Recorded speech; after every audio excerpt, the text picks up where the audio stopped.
struggling in the game. Although Nate Johnson and C.J. Jones on the court at the same time when Jerome Tang went to more of a defensive lineup, that's when they went on a 10-0 run. Thought that was interesting. Do you learn something from that? But these last two games for K-State, they're 2 losses on the season. The first 10 minutes of each game, they have combined to be 31 points down. You can't overcome that against good teams. And Jerome Tang has to figure out why that has happened. Why are you falling behind that quickly in these games? Now, Bowling Green, you should be able to take care of business. Seton Hall, they're 6-1 on the season. Mississippi Valley State should be able to take care of business there. And then you head to Creighton on the 13th of December. A couple of games here, the Seton Hall game, a home game. But heading up to Omaha, you better have it figured out of what's going on these first 10 minutes of the game before you head there, because you'll find yourself behind in that one too. And the last thing you want to do is go into Big 12 play and say, yeah, well, you got that win against Cal and Mississippi State, a couple of teams that were picked 16th in their own conference. But you lose to Nebraska in a neutral site, and you get blown out by Indiana on the road, and you just no-show the first 10 minutes of those games. You start to look and head into Big 12 play and go, okay, what's the non-conference resume as you get closer to the tournament? That's why that Seton Hall and that Creighton game becomes bigger, because they couldn't take care of business against Nebraska and Indiana. And maybe without the start against Indiana, they still lose that game. But I'd offer the argument that if they don't have the start against Nebraska, they do win that game. But those are hypotheticals. Jerome Tang's mission now, what's happening in the first 10 minutes? Figure it out, get it fixed. As far as Mizzou is concerned, apparently Trent Burns does exist. Apparently he is a real human being. All right? He's real. I knew he was real on the bench, but I didn't know if it was like Moonlight Graham, to where if he crossed the line to get on the court, does he turn into a 70-year-old doctor? Trent Burns is a young pup on the bench. Boy, that guy looks like he could be one hell of a basketball player. 7 foot plus, handle the rock, can shoot, rim runner, athletic, 4-star kid.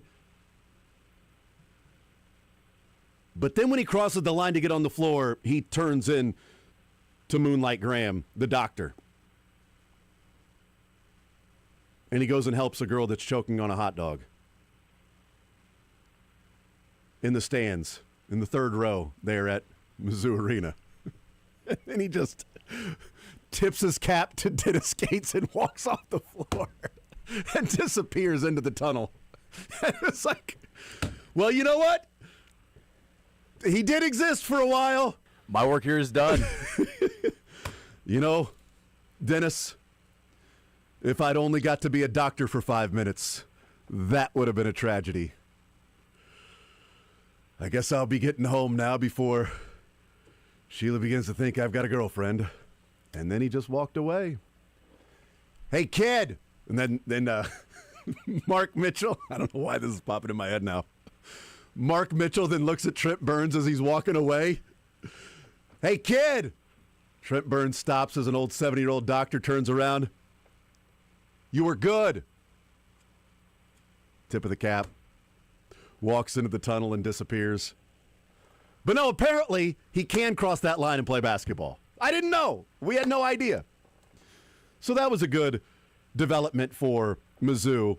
And seeing Honor Boateng on the floor back-to-back games. Now that, again, could he play back-to-back games? Like 18 months ago, there was a thought of, hey, what would it look like with T.O. Barrett, Honor Boateng, and Trent Burns on the floor at the same time? Boy, this freshman class, how good they can be. And 18 months later, you saw it for the first time last night, where those three guys were on the floor at the same time. Hopefully they can stay healthy, because Jaden Stone is going to miss 3 to 4 weeks. That's rough. Of course, KU's going to get Darren Peterson back for that Missouri game, and Mizzou's going to be without Jaden Stone. No big deal. It's all good. No worries whatsoever. Of course that's what happens. Jaden Stone has been a really good player. I've loved watching him play. Didn't know what he would look like after taking the year off, but averaging over 13 points, being a sharpshooter. He's been a good player and a good addition, but missing now 3 to 4 weeks with a hand injury suffered in practice. That's unfortunate for Mizzou. We'll see what happens now moving forward. They've got Cleveland State coming up on Friday. KU in action tonight at 6 o'clock against Tennessee. And K-State off until next Monday when they take on Bowling Green. 913-912-4810 is the text line. Let's take a timeout. We'll come back. We'll get into some Chiefs football. The confidence that is growing for me, I don't know if other people are following that same confidence growing, but a few reasons why. We'll get into that. We'll hear from Chris Canty break down the Eagles' run game, but why that matters in connection to the Chiefs. Josh McDaniels breaking down their run game, why that matters in connection with the Chiefs. We'll hear one particular analyst that hates the Chiefs but acknowledges that it doesn't want anything to do with them when it comes to playoff time. Another analyst gives his team that he trusts the most in the AFC to make the Super Bowl. You can guess which team he picks, because we probably wouldn't play it if it wasn't that team. Joe Burrow explains why he wants to play, which I find it to be, in a roundabout way, him playing could create a scenario of injury in the future, in the next couple of years. We'll talk about that.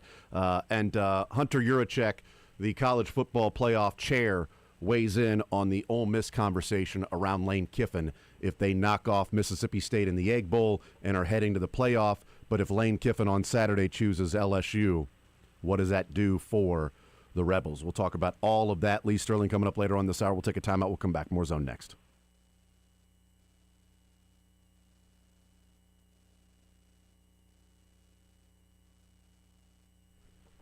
Do you know about the 3 T's of Thanksgiving? It's turkey for eating, table for gathering, and you know the third T.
All right, a Wednesday edition of The Zone right here on Sports Radio 810 WHB. Jason Anderson, Michael Darcy coming up at 11 o'clock.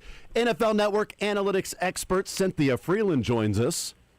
Kent Swanson at noon. KC Sports Network, KC Laboratory Podcast. The world's greatest long snapper, Kendall Gammon at 12:30. McShafer, 1 o'clock. Rotten Tomatoes. We got a version of the cuts for today as well since the last show of the week. Friday, we've got KU football starting at 11 o'clock right here on Sports Radio 810 WHB. Triple header of the NFL tomorrow right here on Sports Radio 810 WHB. Pregame with Todd LeBeau and K-Dog Sabolt and Mark, maybe Barichter. I'm not sure. I probably should have asked before I started talking about who all is going to be a part of that show. Not sure, but either way, two of the three, I guarantee, are going to be here, and I know that they are going to be here for that. How about that? Stepping up and doing that on a little Thanksgiving. Feasting, while I believe Patrick Mahomes will be feasting tomorrow. One thing we've talked about this year, and I brought it up with Cynthia a couple of weeks ago. Maybe it was going into the Denver Broncos game, maybe coming out of the Denver Broncos game. I can't remember. But what I said to Cynthia was, if my defensive coordinator plays zone against the Chiefs, I may fire him on the spot. Because Patrick Mahomes is the best quarterback in the NFL against zone defense. Not just one of, he's the best quarterback in the NFL against zone defense. He is number one in DVOA against zone defense. He is number one in EPA per dropback against zone defense. He averages almost 9 yards per attempt against zone defense. He averages fewer than 5 yards per attempt against man-to-man. The Cowboys run almost 80% zone defense. It is a zone-heavy scheme for the Dallas Cowboys. Zone-heavy scheme.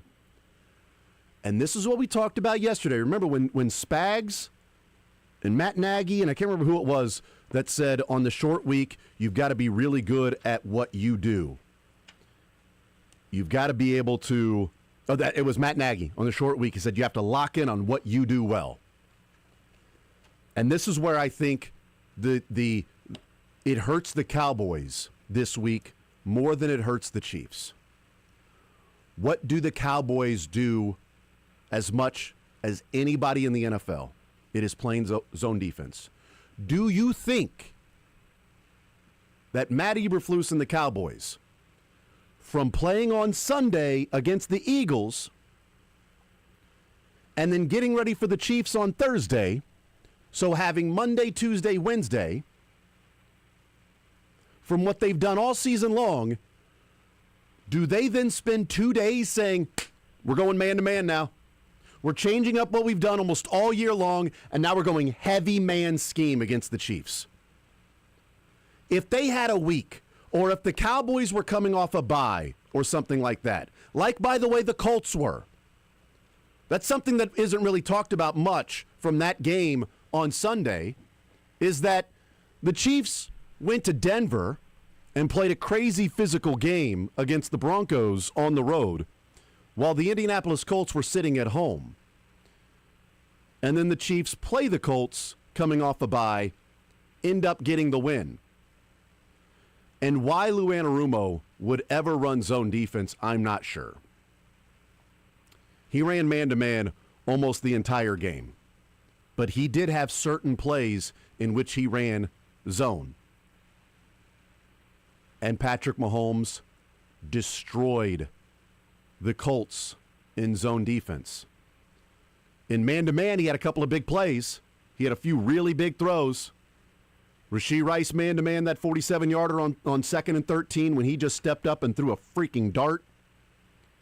The crosser to Rashee Rice on 4th and 3 when I think it was Charvarius Ward that fell, tripped up on his own guy, hits Rashee Rice, and then the 3rd and 7 in overtime, the 31-yarder to Xavier Worthy on Charvarius Ward. So he had a couple of big plays in man-to-man. But when Lou Anarumo went zone, Patrick Mahomes destroyed the Colts. And for whatever reason, when you've got Sauce and you've got Lil Mooney, why you would run zone against the Chiefs, I have zero clue. Zero clue why you would ever do that if you're the Colts defense and Lou Anarumo. But he did. And Mahomes saw it and attacked it and killed him with that. The Cowboys don't play man-to-man. They play zone defense. And Patrick Mahomes has been a killer, an assassin against zone in his career.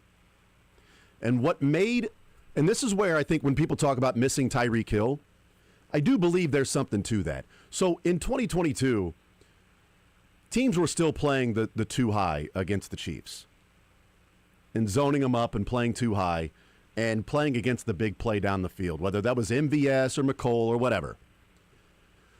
But what made the Chiefs so dangerous with Tyreek Hill is that Mahomes is one of the best zone quarterbacks. And then when you went man-to-man, Tyreek destroyed you in man-to-man. So it was pick your poison against the Chiefs. And that's what made them so dangerous, is because they had somebody like Tyreek that destroyed man-to-man, that had tons of separation, could beat any cornerback really in man-to-man. When you go zone, you had Travis Kelce. And you had other players that knew, Sammy Watkins or Demarcus Robinson. Tyreek Hill as well was scheming up, against the zone. But you had Patrick Mahomes against the zone defense. And his ability, when they're playing zone, and they talk about, it's the second play. You know how difficult it is to guard the second play when you're in zone? When Mahomes gets outside the pocket and you're playing man-to-man, you're still locked in on your receiver. It makes it more dangerous for Mahomes to get out and run if you don't have a spy on him, because guys are running down the field or your back is to the quarterback. But when you're in a zone and you're covering your area and Mahomes escapes the pocket, those zone principles break down. Plenty of space for guys. One of the bigger plays to Rashee Rice in the game. In the first quarter, I think it was. Either way, it was before they had those final three drives. So it was either the third quarter or the first quarter. When Mahomes hits Rashee Rice over the linebacker and he's wide open, and the Chiefs were going left to right on your TV screen. But Mahomes was moving around in the pocket, started running to his right, and Rashee Rice took off. There was nobody there because they were playing zone on that play. And again, this is where my confidence continues to rise, because it's been a few weeks since the Chiefs have seen a team run zone against them. And they had that stretch of football where Mahomes was just killing teams. And then the Bills said, bleep that, we're manning them up. And the Broncos said, bleep that, it's what we do anyway, we're manning them up. And the Colts said, bleep that, it's what we do anyway, we're manning them up. Except for the 20% of the time, 30% of the time that they decided to play zone, Mahomes saw it and destroyed them. Man-to-man, he was only 9 of 19 in the game. And that's why Anarumo's decision to play zone is so weird. I'm of the mindset that defenses play zone when you don't have the personnel to play man-to-man. Right. And they've got the personnel to play man-to-man. And so I don't think the Cowboys do. And I think, to your point, that's how Mahomes is going to take advantage of that zone defense, because let's say that they want to try to play man-to-man. They can't. They don't have the guys to do it. Mm-hmm. Yeah, and that's what and they play a lot of light boxes. So if Andy Reid really is committed to, we're going to get under center, we're going to run the football, we're going to have more of a power game with Kareem Hunt or Isaiah Pacheco. But I have a feeling that this is going to be a typical Andy Reid game, while having a game in which he handed off 35 times against the Colts. But again, 35 times against the Colts that will run a light box but play man-to-man that hurts you in the passing game that they're not as good against. So it made sense to do that as often as you did, versus a team that does play light boxes but not a good defense in coverage and plays a lot of zone. I think Andy Reid's going to get out there and say, let's have some fun. We're throwing the ball all over the field. This feels like a 40-attempt day for Mahomes. This feels like a 28-29 completion day for Mahomes. That's what it feels like. Doesn't mean it's going to happen. That's what it feels like going into the game. There was less confidence last week because the Colts run so much man-to-man, because the Broncos run so much man-to-man, because the Bills ran so much man-to-man. Why you would ever zone up against the Chiefs? I don't know that the Cowboys can change their spots in 2 days. I think schematically the Chiefs fit very well against the Cowboys defense. The issue that I see is that it's a short week, and you'd love to run the ball with Kareem Hunt, but he's probably still recovering from Sunday. So he did say, when I put the jersey on, I got that adrenaline. But his body is probably pretty beaten up. But Pacheco's going to play. But how effective is he going to be on a sprained MCL? It's a great question. He had a huge-ass offensive line brace on his knee last week. So I don't know what that, brace, looks like these last couple of days. But he's expected to play, and I don't know how much they'll use him, quite frankly. I wouldn't expect much because the reason that he had a brace on that MCL is because it's unstable. His knee is unstable right now. Right. So we'll see what happens with that. But my confidence continues to grow in this game. And we said on Monday with Mick Schaefer that if the Chiefs win tomorrow, I'm pretty convinced they're going to be in the playoffs. Because that would give them 7 wins with the Titans and Raiders still on their schedule to get to 9. And then at that point, you go 2-1 against the Texans, the Chargers, and then the Broncos at home. You've got a short week with the Texans. And you know what the Texans do? They run zone at the 7th highest rate. But, man, they will attack you with their front four. That's going to be the Texans. This is not to – the Texans and Cowboys are going to be a completely different beast. Texans have the best defense in the NFL. So that is not hey, they run zone a lot, so Mahomes is going to feast. They do run zone, but they can destroy you with their front four. So that's a dangerous team because of the defense that they have. The Chiefs didn't take advantage of it week 1. But the Chargers are the number 1 team in how often they run zone. So the next 3 games for the Chiefs offense will be going against zone-heavy schemes in which they will have 2 of the next 2 games after tomorrow, they will have a team on shorter rest. They play tomorrow, Texans play Sunday. They play on Sunday, Chargers play on Monday night. So back-to-back weeks at home after this one. You take one of those,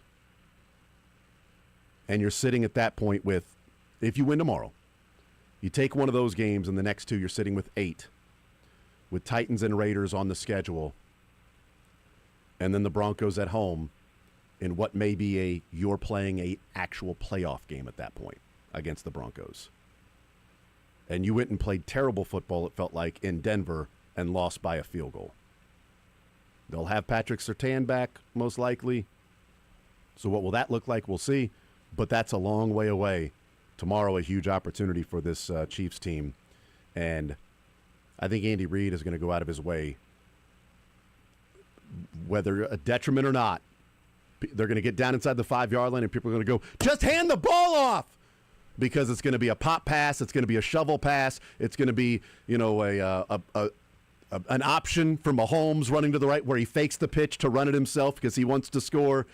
I think that's what we're going to see inside the 5-yard line. I think Andy Reid is going to take care of Mahomes. They're returning home, playing in the Jerry Dome, and I think Andy Reid is going to have Patrick Mahomes looking for glory hole. And the red zone execution issues will continue. Let's hope not. But there will be the red zone execution issues, if they continue, will continue the frustration from Chiefs fans of just hand the ball off. We'll take a timeout. We'll come back. We'll hear from Lee Sterling, Todd Lebo coming up next.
Welcome back into the zone on this Not Red Friday. Red Wednesday. Chiefs have a big game tomorrow in Dallas on Thanksgiving for the first time since 2006. So we've got to get Lee Sterling from Paramount Sports in to talk about some college football games coming up this weekend and a lot of NFL going on. Lee, happy Thanksgiving to you and yours.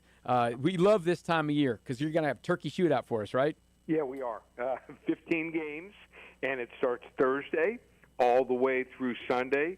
So if you're headed out or if you're even staying home and everyone likes to watch all the games, there's some great games going on. I mean, tomorrow, Chiefs in Dallas, Detroit and Green Bay, and now Baltimore.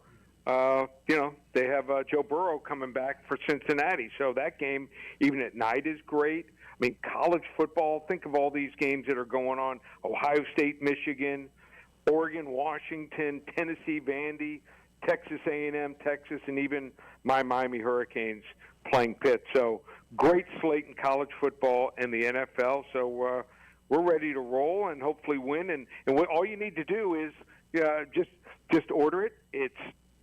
We used to charge $197. I want to make sure 500 people buy it this week. $97.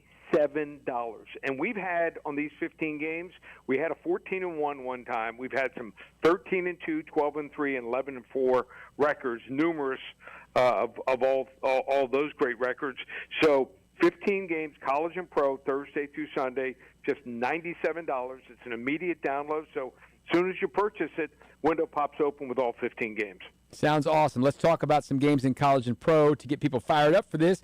First up, you mentioned Tennessee. How about Tennessee Vanderbilt? This game's at Tennessee. Vanderbilt is much better than they've been. Tennessee's a 2.5-point favorite here, and a big game for pride for sure in the SEC.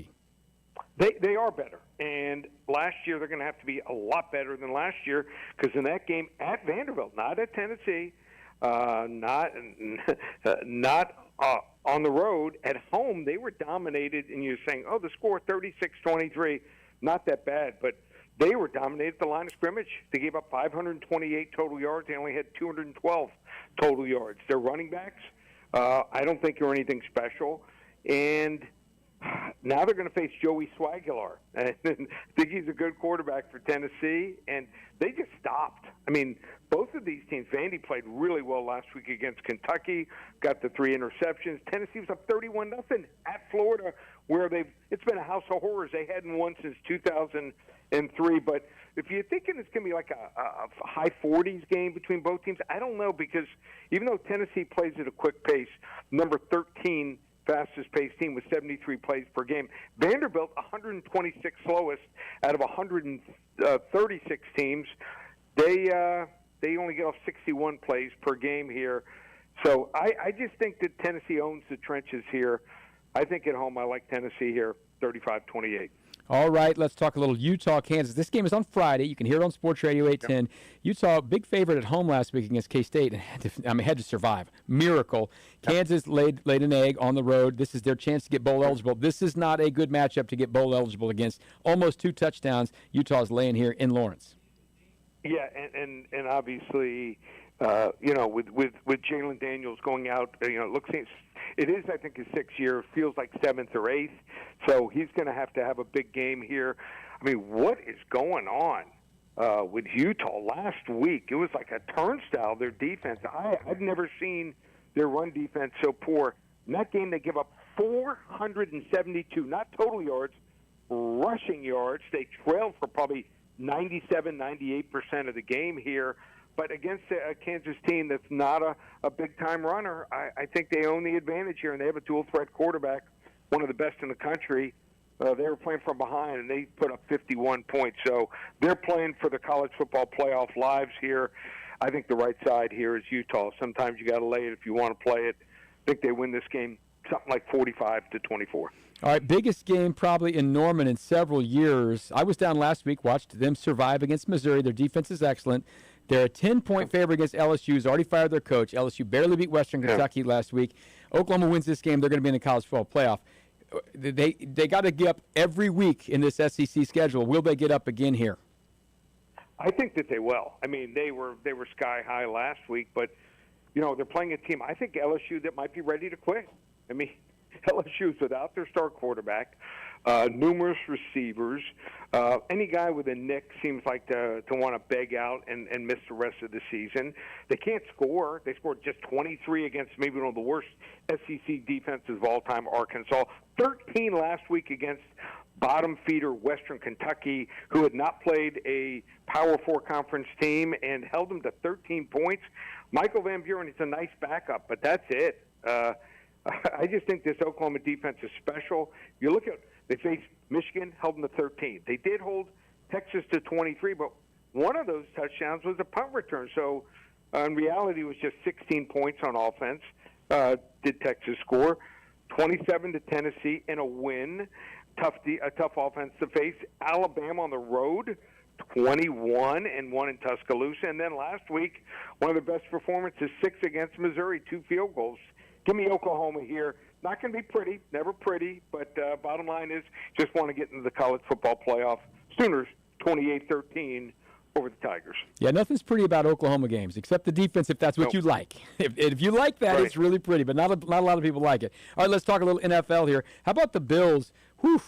Man, they've had a rough go since they beat the Chiefs, and the Steelers are struggling, but maybe Aaron Rodgers will play in this game. They lost last week to the Bears. You can hear this one on Sports Radio 810 on Sunday. Big matchup for both of them because they're both kind of sliding around where they didn't want to be in the playoff race. Yeah, and I thought Mason Rudolph had a good command of the offense. He just had 2 turnovers. That interception and the fumble were costly. He has one of them. They probably win the game outright, not lose by 3 points. So they were right there. They took away a lot of things that the Bears like to do. So they had to go to their third and fourth options at receivers a bunch. The Steelers team, I think, is still pretty decent. And the defense, I think the Bills, I mean, maybe got their heart and soul taken out of them last week against Houston. I know it was a short week, but that offensive line battered 8 sacks on Josh Allen. I mean, it wasn't like he was just trying to run. He was in distress the whole game here. So Bills also lost another couple key players on defense. I think the wrong team's favorite. Give me the Steelers here, straight up, 28-24. All right, let's talk about these Chiefs. Big game in Dallas. They came back and beat the Colts in a wild one. Dallas, even wilder, down 21-0, came back and won. I think this has a chance to be one of the most watched regular season football games of all time, just because of the star power. It's Thanksgiving and the power of the National Football League. Chiefs need a win. Dallas needs a win. They're both in 10th place in their conferences. Chiefs are a little over a field goal favorite. Yeah, both teams need this game desperately. If it was a pick'em, maybe I could see Kansas City win the game. Do you really want to lay 3.5 points against the team Dallas that came back from a 21-0 deficit late in the second quarter? I don't. I think this Dallas team is dangerous here. Brandon Aubrey even missed a field goal in that game, which is almost unheard of. Their offense, I mean, their number 2 receiver, George Pickens, is red hot. He's 67. This is a number 2 receiver. I know C.D. Lamb's been out injured a bunch, but 67 catches for over 1,000 yards, over 15 yards of reception, and 8 touchdowns. This is your number 2 guy. C.D. Lamb is back. He dropped a couple balls, but still 4 for 75. One of the most underrated tight ends, Jake Ferguson. This is a team that's got confidence, made a great trade to get one of the best defensive linemen, capable linebacker. It looks like they plugged the holes here. I like Dallas here on the short week. Give me Dallas. They win this game here 31-27.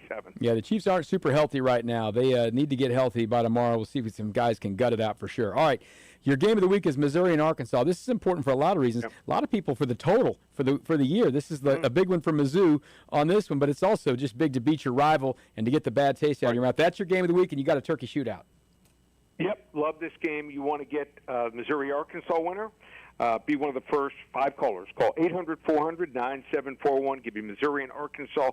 On me, I think there's a clear right side to this game. Is it a trap? Is it a blowout? 800-400-9741, first 5 callers. Turkey shootout, the world's famous turkey shootout. 15 plays, just $97. They're ready to go now. Immediate download. Just one place, ParamountSports.com. Have a great Thanksgiving, Lee. We'll be right back on The Zone on this Red Wednesday right after this.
She's done the research. I measured the big boys' booties for like 2 years. She's analyzed the data. If you can keep that big booty down, like if you are a big boy, if you're very tall and you can keep your booty down low, then you are far more successful. She's crunched the numbers, and the results are clear. The back of booty isn't as good, as it turns out. If she picks a dog, she'll have the math to back it up. It's not like Travis Kelce has done. My dog is very excited about this, just so you know. It's Cynthia Freeland of NFL Network. Now in the zone with Jason Anderson on Sports Radio 810 WHB. All right, a Wednesday edition of The Zone. We continue rolling along. Hour number 2, heading up until 2 o'clock. Jam-packed show today, packing 4 hours worth of a show for 2 other shows that we are not doing tomorrow and Friday. That's what we're trying to do today. Ken Swanson an hour from now. Kendall Gammon, world's greatest long snapper at 12:30. Mick Schaefer, 1 o'clock right now. Cynthia Freeland, NFL Network analytics expert, joining us here. Cynthia, how are you today? Happy Thanksgiving. I'm doing great. How are you? I am doing just fine. Happy Thanksgiving to you. And I've been wanting to bring this up with you for the last month and a half, but I couldn't say anything just in case it got back to the kids that may listen at certain times or may hear on a podcast or something like that. My son is 10. My daughter is 6. And on Sunday, we got our first dog. Brought home the puppy, surprised the kids. It was one of the greatest moments as a parent. My son said, "This is the best day of my life." It was awesome. And for the last month and a half, Cynthia, every time I hear the intro, you say, my dog. And I'm like, oh, I need to talk to Cynthia about being a pet owner for the first time in my life, and having one of my first pets ever, and the kids having their first ever dog. So I've been wanting to talk to you about that because I know you're such a dog lover. Yes. What is the dog's name? My son named the dog Theo. Not sure why, but my wife and I wanted to name him Sparky because we're big Christmas Vacation fans, and that's Clark's nickname from his wife is Sparky.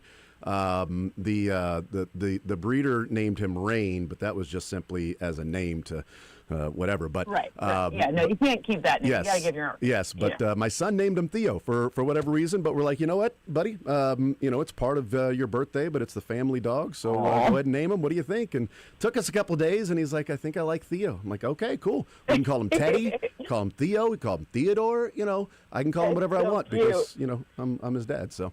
I love it. Yes. I love it. Well, Congratulations. Dogs are the best. Oh, my goodness. It's wild, and you're going to be like, I can't imagine my life without this dog is in no time. Yep. Although today my wife sent me a text because they're at home with the week off. My wife sent me a text of a pouting Juliet that said, "You're nicer to Theo than you are to your own kids."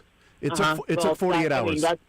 That's like, table stakes right there. Yeah, That's going to happen. You like the dog better than me. Yeah, 48 hours. The dog doesn't talk back, The dog doesn't have anything to say back to me ever. Exactly. 48 hours. We're already going down that road. Cynthia Freeland, boy, it wasn't 48 hours, but it was 48 minutes of football where it felt like the Chiefs' season was completely done, and you can put the time of death at 2:15 on Sunday, and yet the fourth quarter and overtime happened. They flipped a switch. What happened in that game? What did you see? How did the Chiefs pull off this upset, pull off the come-from-behind win, even being favored 11 points down and winning by a field goal in overtime? Well, part of it was they kept being aggressive in moments where the Colts sort of kind of took their foot off of the gas, and the Chiefs absolutely did not. The defense was aggressive, especially in those moments. All day long, they had been shutting Jonathan Taylor down. I mean, I think he was tackled behind the line of scrimmage, something like almost 2/3 of his attempts. So it was like 63%, something crazy like that. And then you're watching as, they just keep adjusting a little tiny bit to every single, all right, if you're going to give me the middle of the field open, we're going to use an in-breaker. And those in-breakers were really influential. They were a big deal. But it was really staying aggressive in key moments till the very end. That is what's the difference between, ending up with the season feeling like it's maybe not going to continue very much longer, or now January feels like a lot better. And it's interesting because we talk about the Chiefs, and one of the main reasons we talk about them being playoff contenders or a Super Bowl champion contender is, Andy Reid, Steve Spagnuolo, but of course Patrick Mahomes, Travis Kelce, Chris Jones, those guys. And in this game, like Chris Jones played well against the Broncos, but this was easily the best game we've seen Chris Jones play in a while. He was a game wrecker, and as we look at it, they just had to have him be that guy. And I do wonder, Cynthia, as he ages, is it where there are certain times Chris Jones can play like that, you think? Or he's just now post-bye week, it's playoff run time, and these are now playoff games. There's no sort of pacing yourself along the way. But these last two games after the bye week, Chris Jones has played his best football of the year, which is crucial for Steve Spagnuolo. Yeah, I think part of it is, maybe, I don't know, we don't ever know 100% how someone's feeling in the beginning of the season. Perhaps he was, just because you're not on the injury report doesn't mean you feel great. It's not the assumption like, everything's perfect just because you're not, missing games or anything like that. So who knows what was going on. It feels like we're seeing a surge that maybe something was wrong earlier and now he's feeling better. I don't know, but I'm not a doctor, I'm not his doctor specifically, but I do think that a lot of it is like if you're talking about great O-lines, I mean the Colts O-line has been among the best all season long. So I don't really it looks to me like we have something where, now everything's starting to click into place. Everyone's contributing. Chris Jones was awesome, but also everyone's able to exact the plan that's laid out for them, and pressures came from a lot of different sides, not just one person. Are defenses getting a book on the Colts? Because, the first 8 weeks of the season, Daniel Jones was just destroying blitzes. Like, you blitzed him, he found guys, and you were, really almost, strategically needing to move away from blitzing him. And plus, Jonathan Taylor's been so good. You said last week, if Jonathan Taylor's not the best player on the planet, then the Chiefs have a pretty good chance of winning this game, and they shut him down. But they blitzed him a lot in the fourth quarter and in those final 4 possessions when the Chiefs got 3 and outs. And some of the numbers there are like, the Colts against the blitz the last 3 weeks versus what they were earlier. It's sort of night and day. Is that somebody getting the book on Daniel Jones? Is it Daniel Jones, turning back into a pumpkin and who he may actually be? What do you make of that, to where Steve Spagnuolo just said, you know what, bleep this, we're pinning our ears back, and we're not going to sit back and let him pick us apart. We're going to speed him up, and if he beats us, he beats us, but we're not going to go out laying down. We're going to blitz him. I think if Shane Steichen, and I like Shane Steichen, but I think if he could call that last quarter again, he would do things quite differently. Because if you totally depart from your identity, then you can't imagine your stats to follow their trend line. If something that you face not a lot, because you've gotten 3-4 yards on first down on a run, happens because you're now in 3rd and long as opposed to 3rd and short, and then you decide, okay, well, they're going to bring the house, and let's just see how he does in a much less favorable situation. Early in the season, their third down and yards to go number was lowest in the league. It's a lot easier to be good against the blitz if you're not in terrible situations, right? So I think the main reason that this game was won by the Chiefs was because the play calling for the Colts became far too, we need to get, like, it got grabby. I don't know a better word for that, right? Like, they're like, we need to throw the ball because we can't, like, they're shutting down the Taylor down. No. Like, do what got you there. Don't change your identity because it changes everything else when you panic and get grabby. It's the same thing from, like, the 28-3 Falcons, Patriots Super Bowl comeback, right? Because they got grabby. They did things that departed from what got them there, and it, swung the outcome at the end. Yeah, that's interesting. Cynthia Freeland is our guest, NFL Network analytics expert. How do you sift through the noise of a game and then the actual game and score to see, what happened and some of the takeaways? Because the Chiefs have had some pretty noisy losses, and maybe this might be the most noisy. The Jags was pretty interesting with the pick 6 that changes a lot. But I mean, so much about this game, if you look at it on paper, you go, how did that team need a field goal in overtime to win that game and not lead for a second of the actual game? Because it feels like and looks like a blowout with so many different things. Yet the Colts led the game, and whether they consider that controlling the game or not, they led from essentially start to until really finish, and when it was tied. Yeah. How do you sift through that and say, okay, here's who the Chiefs are, and here's the assessment of moving forward by taking out some of the noise of that game, but also acknowledging that noise was created a lot by what the Chiefs have done this year, which is penalties and turnovers and inopportune plays. Yeah. I mean, I guess I would say that you have more of an idea of who the Chiefs can be, right? Like, are and can be not always the same thing, right? Like, who can they be? They can be a team. I actually feel like I always know that they're going to be in it till the end. I'm never sitting there being like, well, this one's over. You know, like, I don't think anyone feels that way about this team, but, you know, they haven't won the close possession games like we saw last season. It doesn't feel as good, and you don't have the, you know, people talk about momentum, and I'm an analytics person. I'll tell you, I call it psychology, not momentum. I don't know what momentum is. I think that's fake, right? I think psychology is real.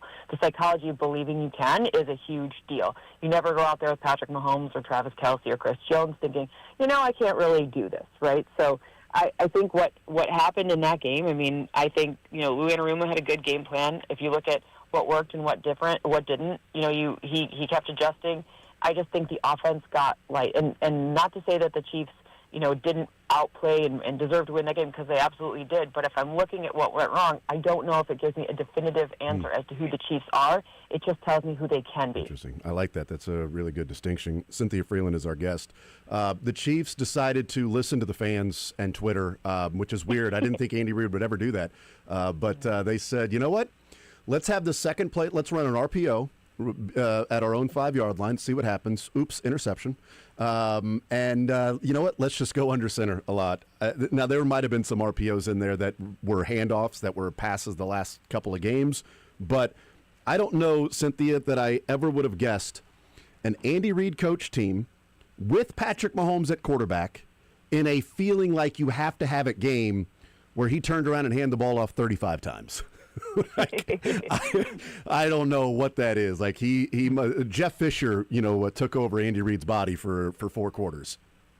I mean, I think, you know, some of the things that I like, and I've been spending way too much time thinking about bluffing and how to be predictably unpredictable, or unpredictably unpredictable, I guess is a better way to put it. And I think sometimes being weird like that, it gets in someone's head. I wonder if, you know, I wonder if the play calling hadn't been what it is, does the opposite play calling end up being what it is, right? Or are you playing this chess game that's like 3D chess here? I don't know, but I think there's something to being unpredictable in a very unpredictable way that makes you even more difficult to defend, to stop, to game plan against. You know, a guy named Mick Schaefer, who we're having on at 1 o'clock. We have on Monday, Wednesday, and Friday. He does TV in town. Goofy dude. Nobody really likes him, but we have him on anyway, you know. But he said something on Monday that I thought was interesting. He goes, you know, so many people talk about Andy Reid and chess, not checkers. And he goes, sometimes just play checkers. I mean, just hand the ball off. Just play some checkers from time to time and stop having to play chess against everybody. I thought that's a great way of describing it. People are like, he plays chess. Just play checkers. Right.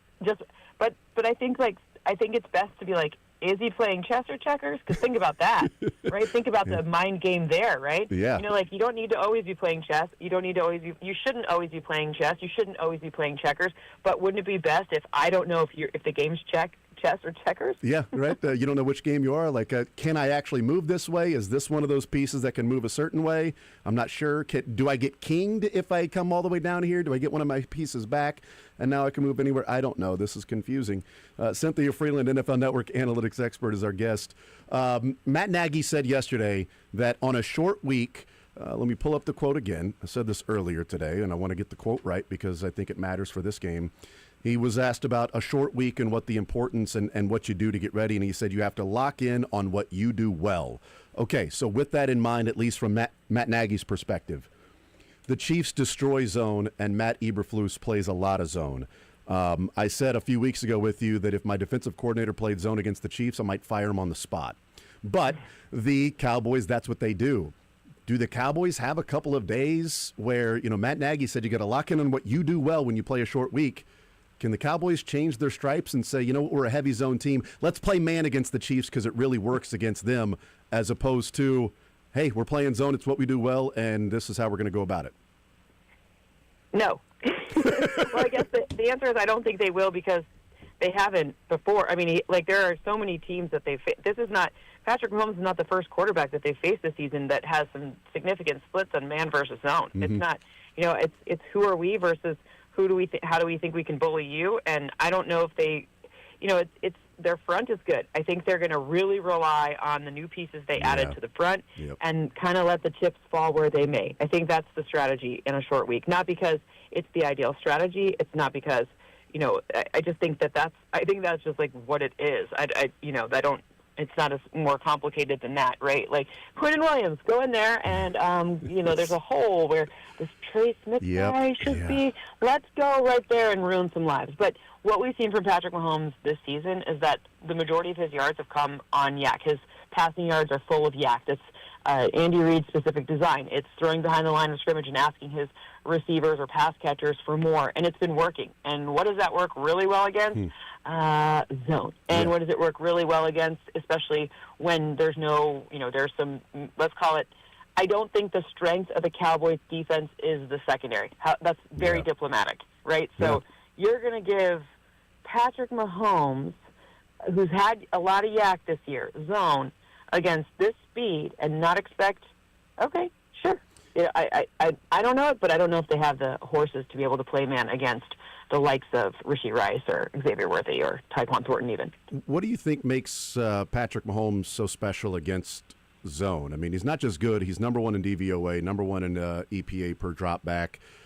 He averages almost 4 yards more per attempt against zone versus man. Is it personnel? Is it a comfort with him? Is it his ability with that second play, getting outside the pocket, and now those zone principles break down and guys just find space and, you're not covering a certain zone anymore. You're sort of moving around.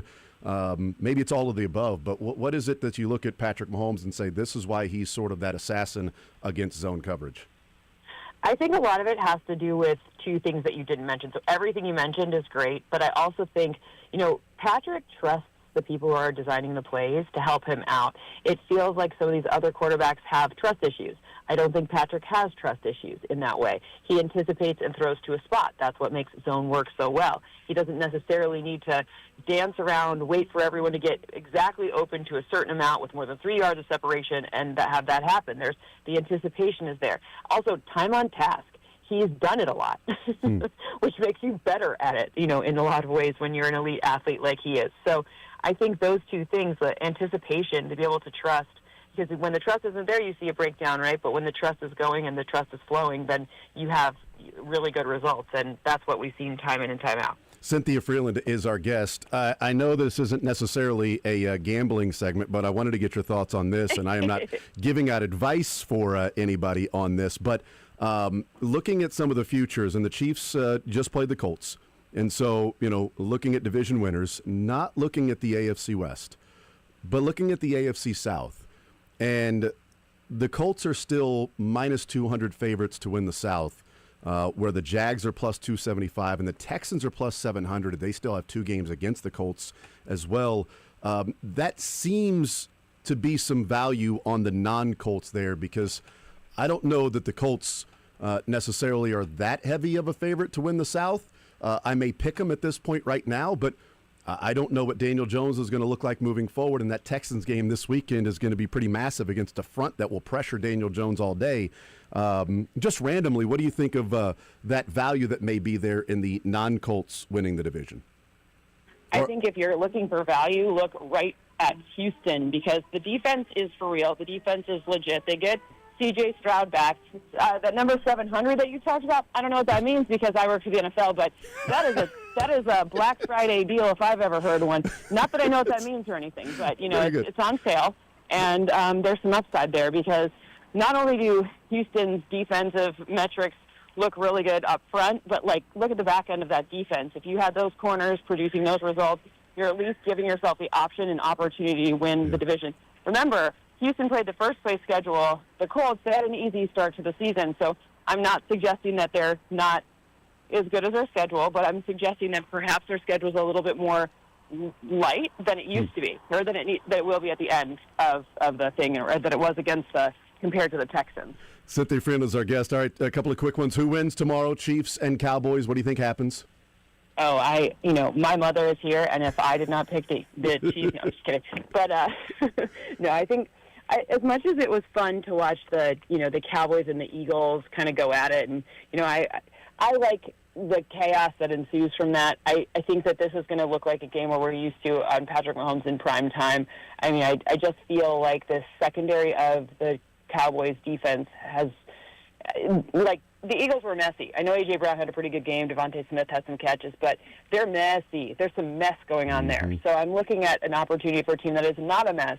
Just stay the heck away from anything Quinnen Williams, anything that DeMarion Overshawn is going to bring in the middle. If that's okay, run to the outside. You can run to the outside. You can run, away from that kind of interior defensive front and, hit those deep passes. All right, so we'll see. Yep, we'll see what happens. Last one for you. What's on your Thanksgiving plate? What's your perfect Thanksgiving plate? Well, see, I really rarely ever eat mushy carbs like that. Like I eat carbs, I'm not like a weirdo, but not mushy ones. So I go for a lot of stuffing and a little bit of turkey and I just do a little bit of everything, but I'm heavy on the stuffing because I just never eat it any other time of year. Yeah, that makes sense. Cynthia, appreciate it as always. Happy Thanksgiving to you and yours. Enjoy the football, and we will talk next week. Absolutely. Happy Thanksgiving. Safe travels. Yes, there is Cynthia Freeland, NFL Network analytics expert, joining us here in the zone. And that Patrick Mahomes primetime game that we may be used to seeing. And as she said, the Eagles were messy last week, and they took that 21-0 lead. But then they had a decent number of penalties, the turnovers that took place, Saquon's fumble, and the Cowboys getting an opportunity to win that game. Also, I mean, even with the Cowboys coming back, they had, goal to go at the 1-yard line, and the Eagles ended up getting a stop. And it's like, well, now the Eagles are going to win. The Cowboys missed their chance. But then Saquon fumbles, and the Cowboys get it back, and they end up winning that game by 3. And so the Eagles played some really sloppy football, and the Chiefs have played some sloppy football. So we'll see, what happens tomorrow. If the Chiefs play a clean game, then yeah, I think they'll win because I think they can take advantage of the Cowboys secondary, and also the Chiefs' middle of their line in run stop seems to be an issue with whether it's Pennell or Noddy or sometimes Chris Jones against the run, and where I think the linebackers and the secondary are really good at tackling on the outside for the Chiefs, and the Dallas Cowboys have one of the highest rates of runs that are bounced outside. So do they stay disciplined? Does Javonte, whoever else, stay disciplined in we're running it inside, there's a hole there, let me find that, or hey, let me bounce it outside because that's what we have been doing this year? And if that's the case, I think it's Chanel, Hicks, Cook, McDuffie, Watson, CRW, Connor type game to come up and tackle, rally, and then put them in obvious passing situations. And by the way, if you blitz Dak Prescott, he's a little more seasoned than Daniel Jones. So the defense is going to have a task in front of them, but I think there's a chance that they end up playing with the lead because of what the offense can do. We'll take a timeout, come back, we'll continue. More Zone next.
Michael Darcy. We head up until 2 o'clock at noon. We'll talk with Kent Swanson, KC Sports Network. 12:30, we'll hear from Kendall Gammon. He'll join us as well in studio. World's greatest long snapper.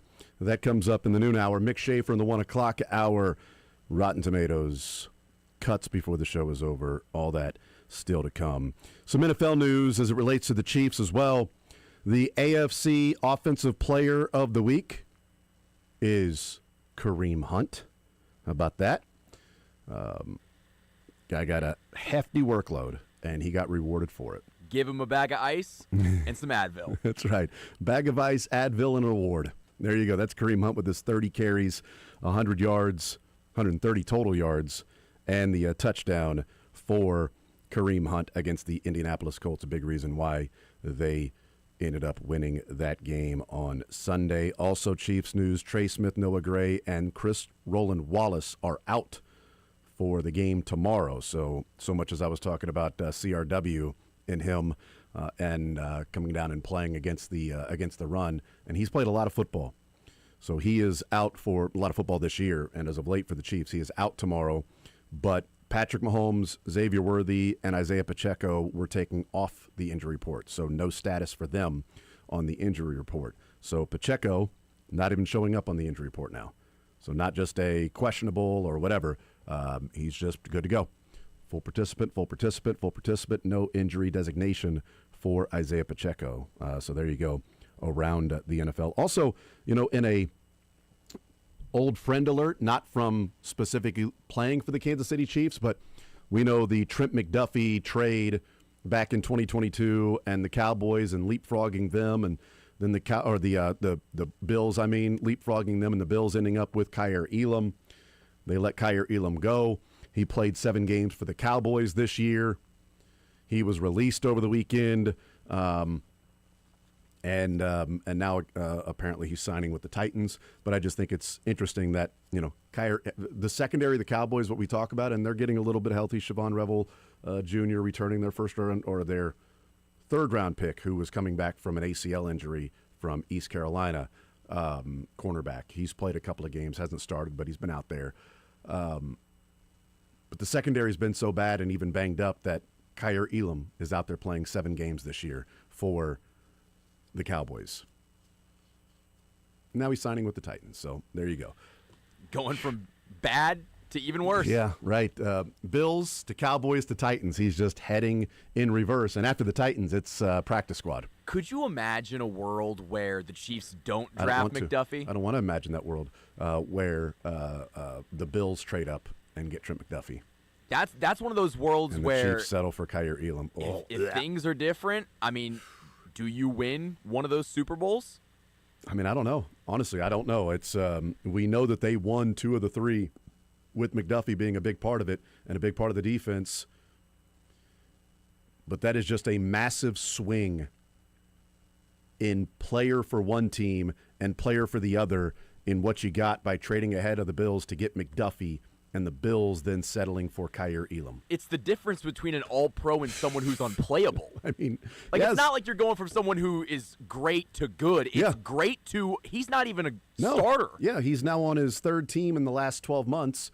And again, you go from the Bills to the Cowboys that secondary is trash, to the Titans that have traded guys away in their secondary, to if you don't stick there, then you're either practice squad or out of football. That's the direction you're heading. You're not coveted, you're not wanted, but you're wanted for teams that are desperate in the secondary because, he's a body. And Trent McDuffie is more than a body. He's a somebody in the NFL and an all-pro, and a big reason why the Chiefs are as good as they are this year. And he's got a major task ahead of him tomorrow with the 2 guys that I think are the 2 best receivers the Chiefs have faced this year. Now, Malik Neighbors got injured, but how they're playing right now, I think George Pickens is how he's playing right now. George Pickens is the best receiver the Chiefs have played this year. And CeeDee Lamb is the 2nd best receiver the Chiefs have played this year. He had a rough game against the Cowboys or against the Eagles. He had 6, 7 drops in the game? Career-high drops? It was a rough game for the Cowboys. Yes, right. It was a rough game that he played for the Cowboys against the Eagles, But it was George Pickens who was amazing and CeeDee Lamb that couldn't catch the football.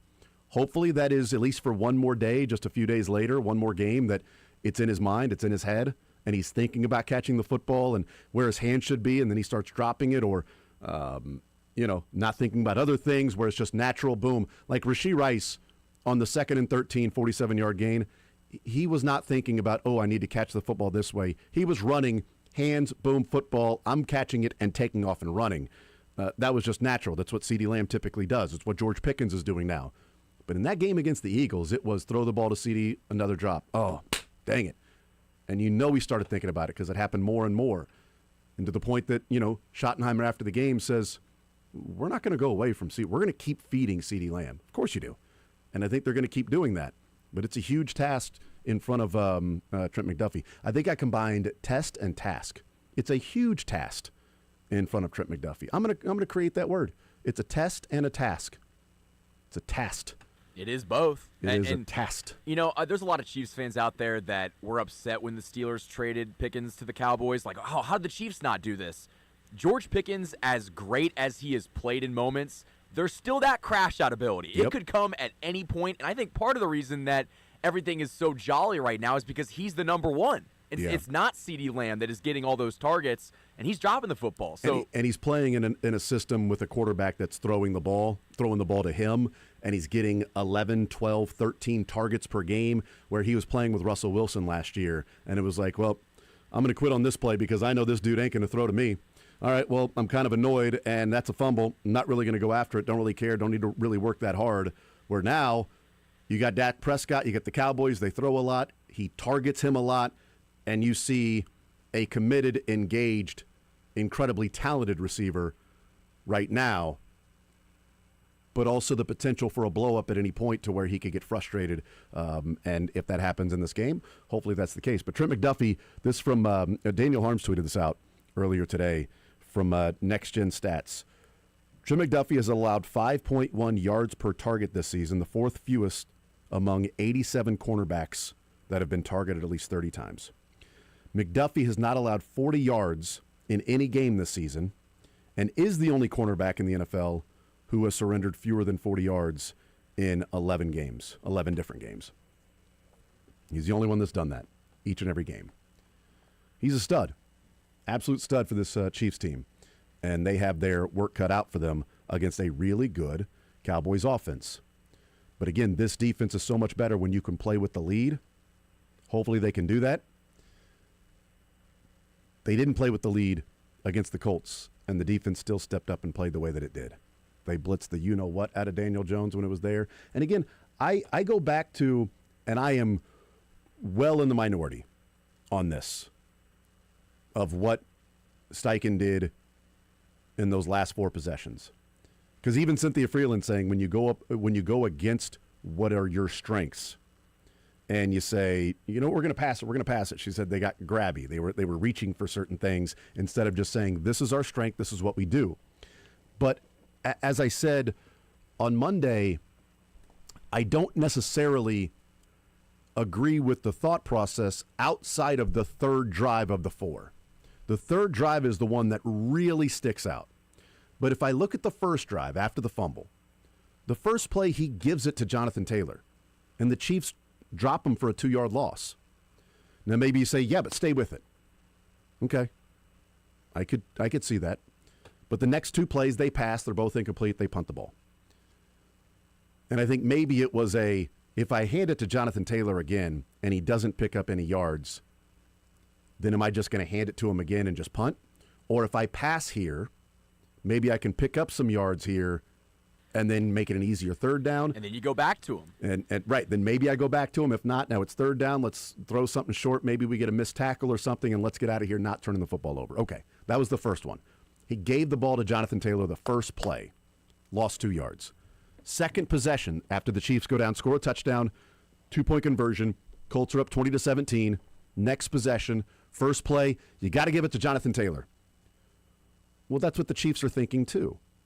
And they brought the run blitz. And you know what they did? They ran a play action. The Colts run a heavy play action scheme too.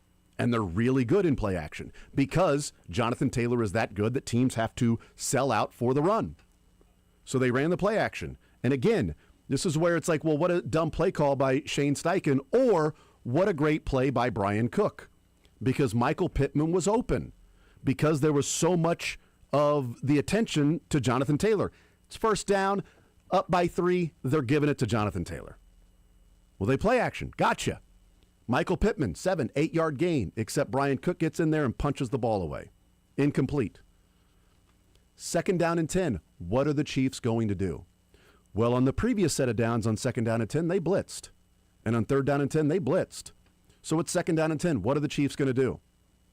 Well, I can hand it to Jonathan Taylor here, but they're going to blitz. So what do? I'm going to throw a screen pass to Jonathan Taylor. Screen pass. They blitz. Screening to the side of the blitz. Got him.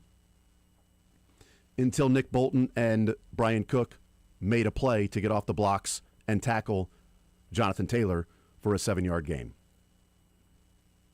And then you've got 3rd and 3.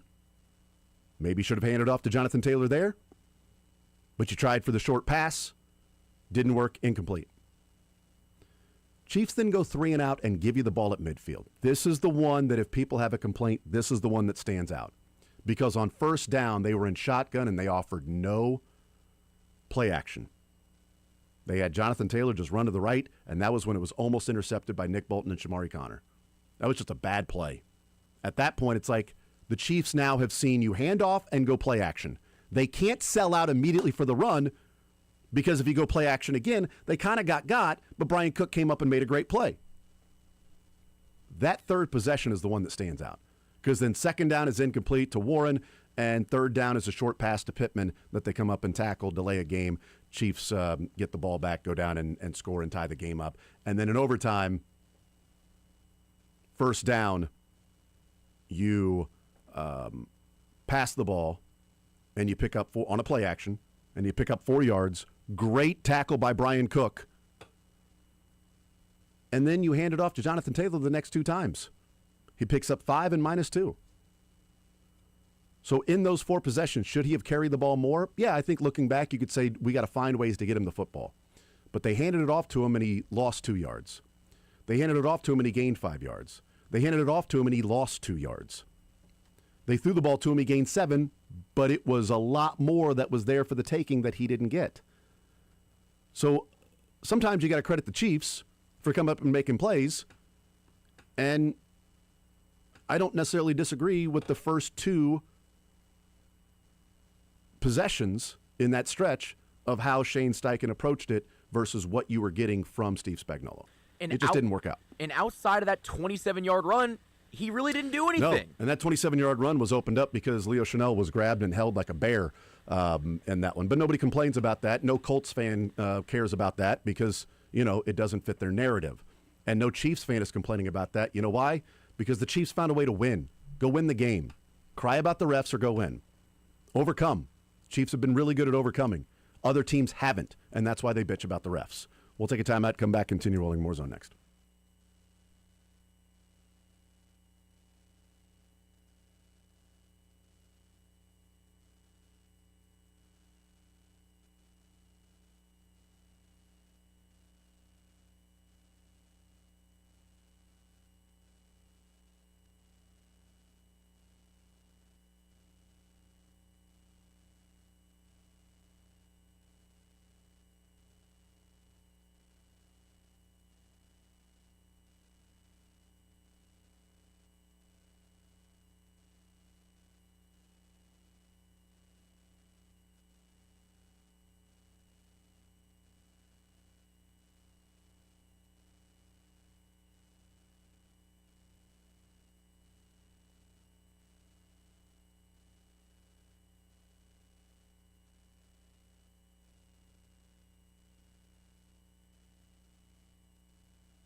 All right, we continue rolling along. We'll talk with Kent Swanson coming up at noon.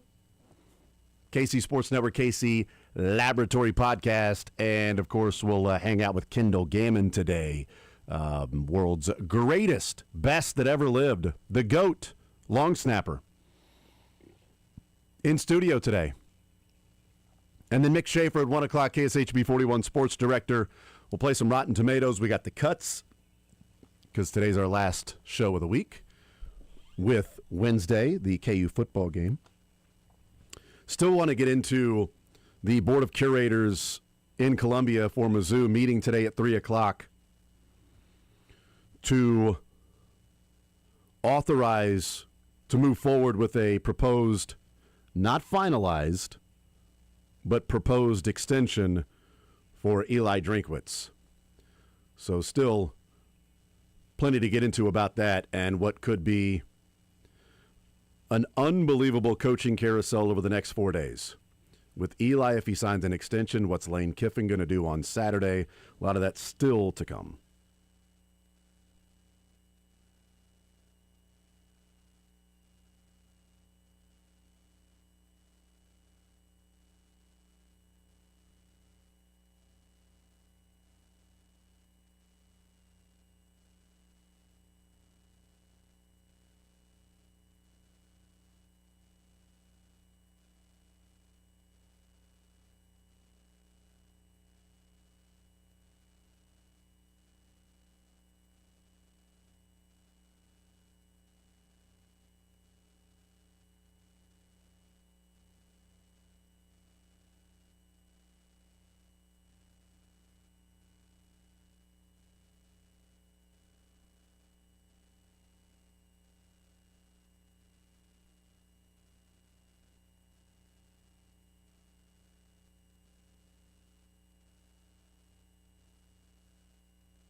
I will continue right here on Sports Radio 810 WHB, heading up until 2 o'clock on this Wednesday edition of the show. Ken Swanson joining us, KC Sports Network, KC Laboratory Podcast here in the zone on this Wednesday. Kent, what's up, brother? How you doing? I'm jealous of you, Jason. Get to hang out with Kendall Gammon later today? You're darn right. Yes, you're darn right. He's the world's greatest long snapper, and we're going to hang out and shoot the breeze, and he's just going to brag about Pitt State and the Gorillas the whole time, and that's not going to be as enjoyable. Oh yeah. You're gonna have to catch a few L's for that conversation, I'm sure. But man, I love Kendall. Man, you're a lucky man getting to hang out with that guy. That's what everybody says. That's what they tell me, and I don't take it for granted. And I'll tell Kendall that the check is on the way from him to you. I appreciate him paying you to say that. Kent Swanson is our guest. Kent, what a difference 23 minutes of actual football on the clock makes for the NFL season. I was like a lot of people on Sunday. I didn't tweet it out because then I could go back and say I never doubted it for a second. But when Kareem Hunt fumbled the ball inside the 10, at that point it was, yep, that's game, that's the season. And we don't know what would have happened, if the Colts pick up a few first downs or if there's another bad play here or there. The Chiefs don't play almost perfect football outside of the 3 and out the rest of the way to outscore the Colts 14 points over the last 23 minutes of that.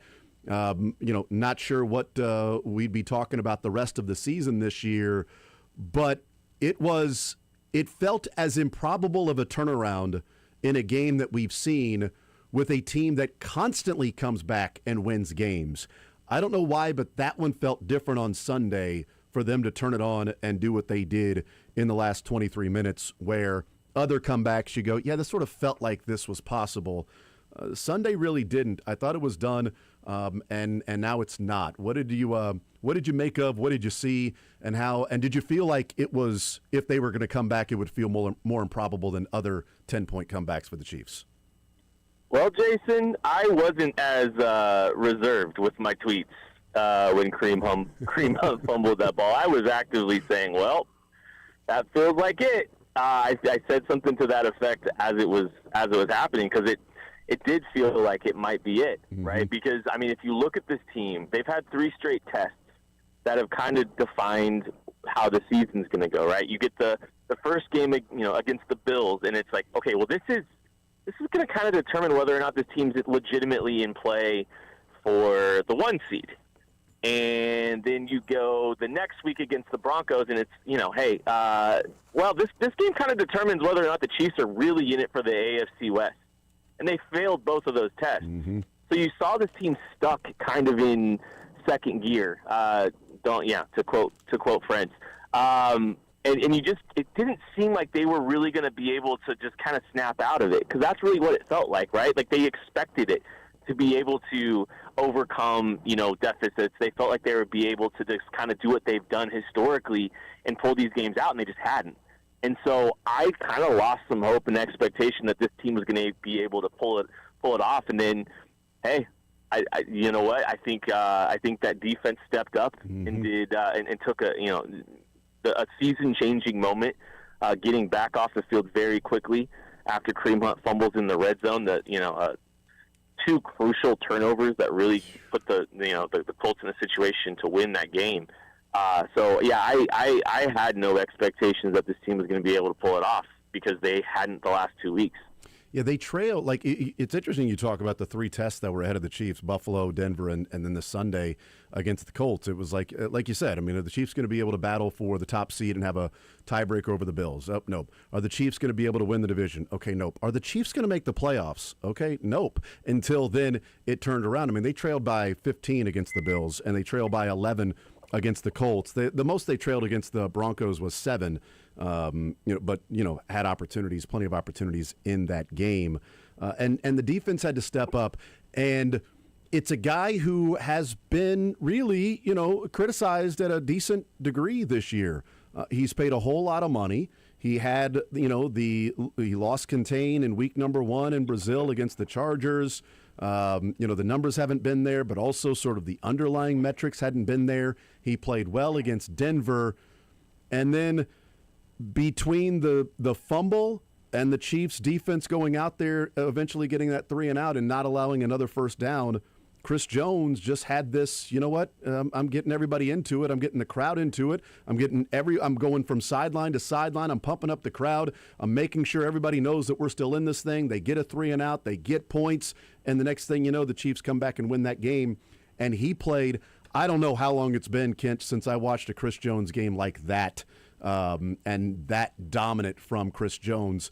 Is this a Chris Jones now after the bye week, Kent, that played well against the Broncos, played dominant against the Colts, that will be a Chris Jones the rest of the way?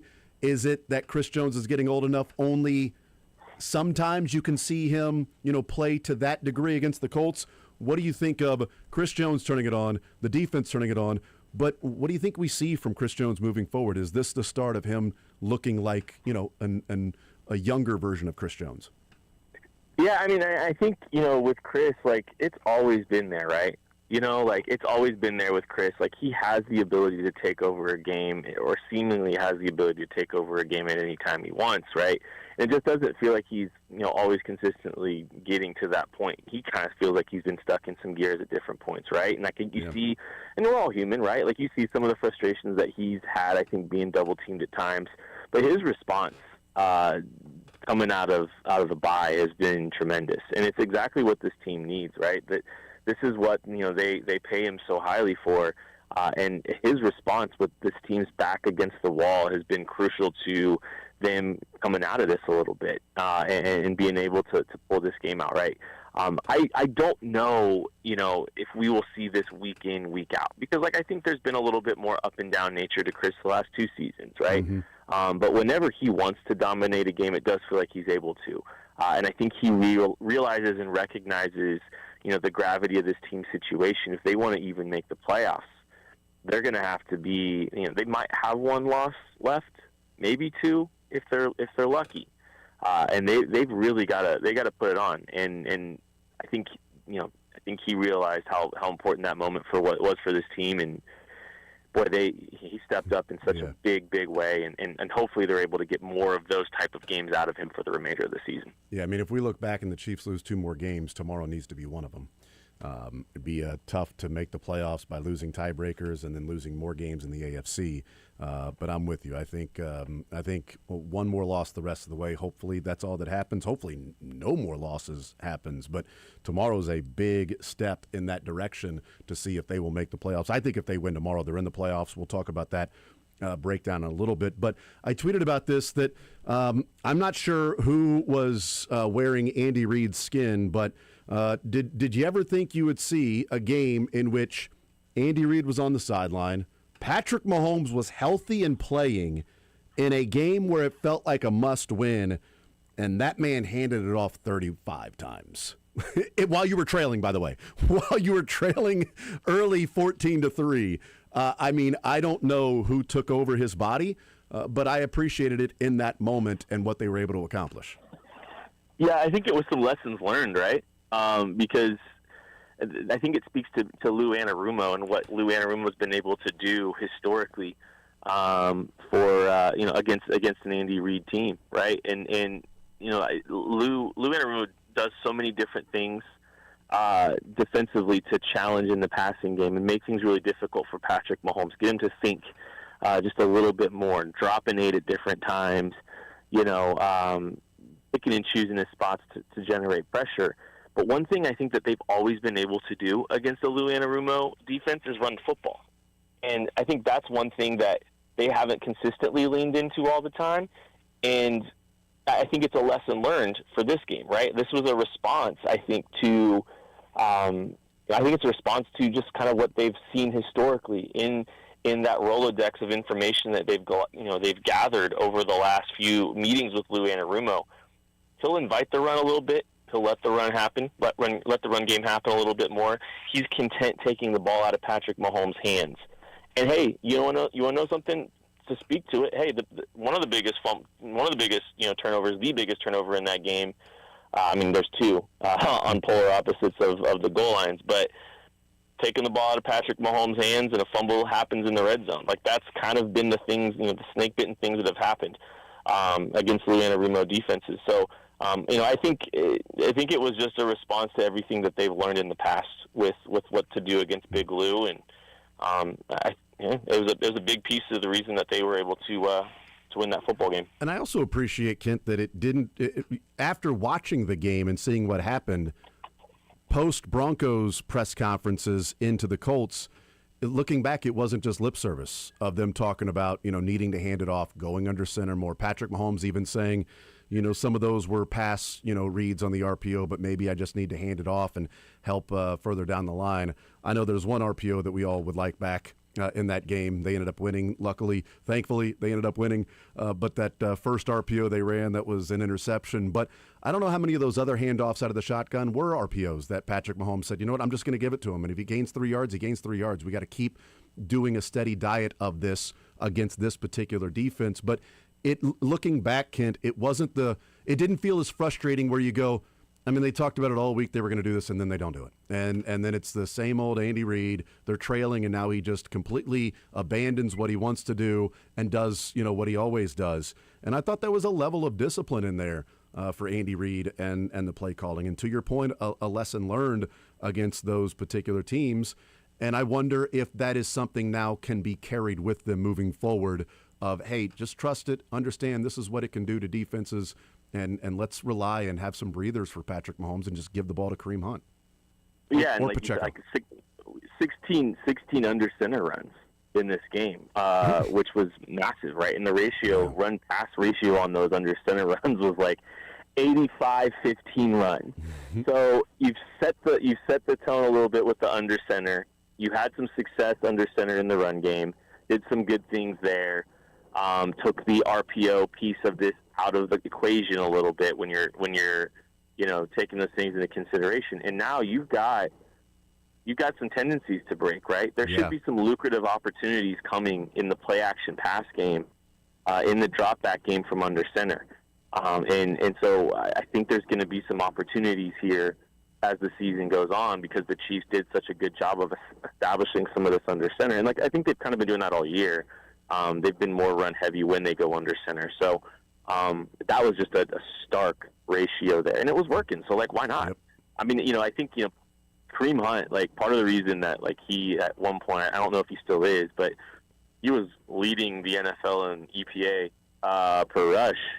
I think part of that is just because the Chiefs are staying ahead of schedule or on schedule when they get under center and they run the ball. The negative plays just aren't there.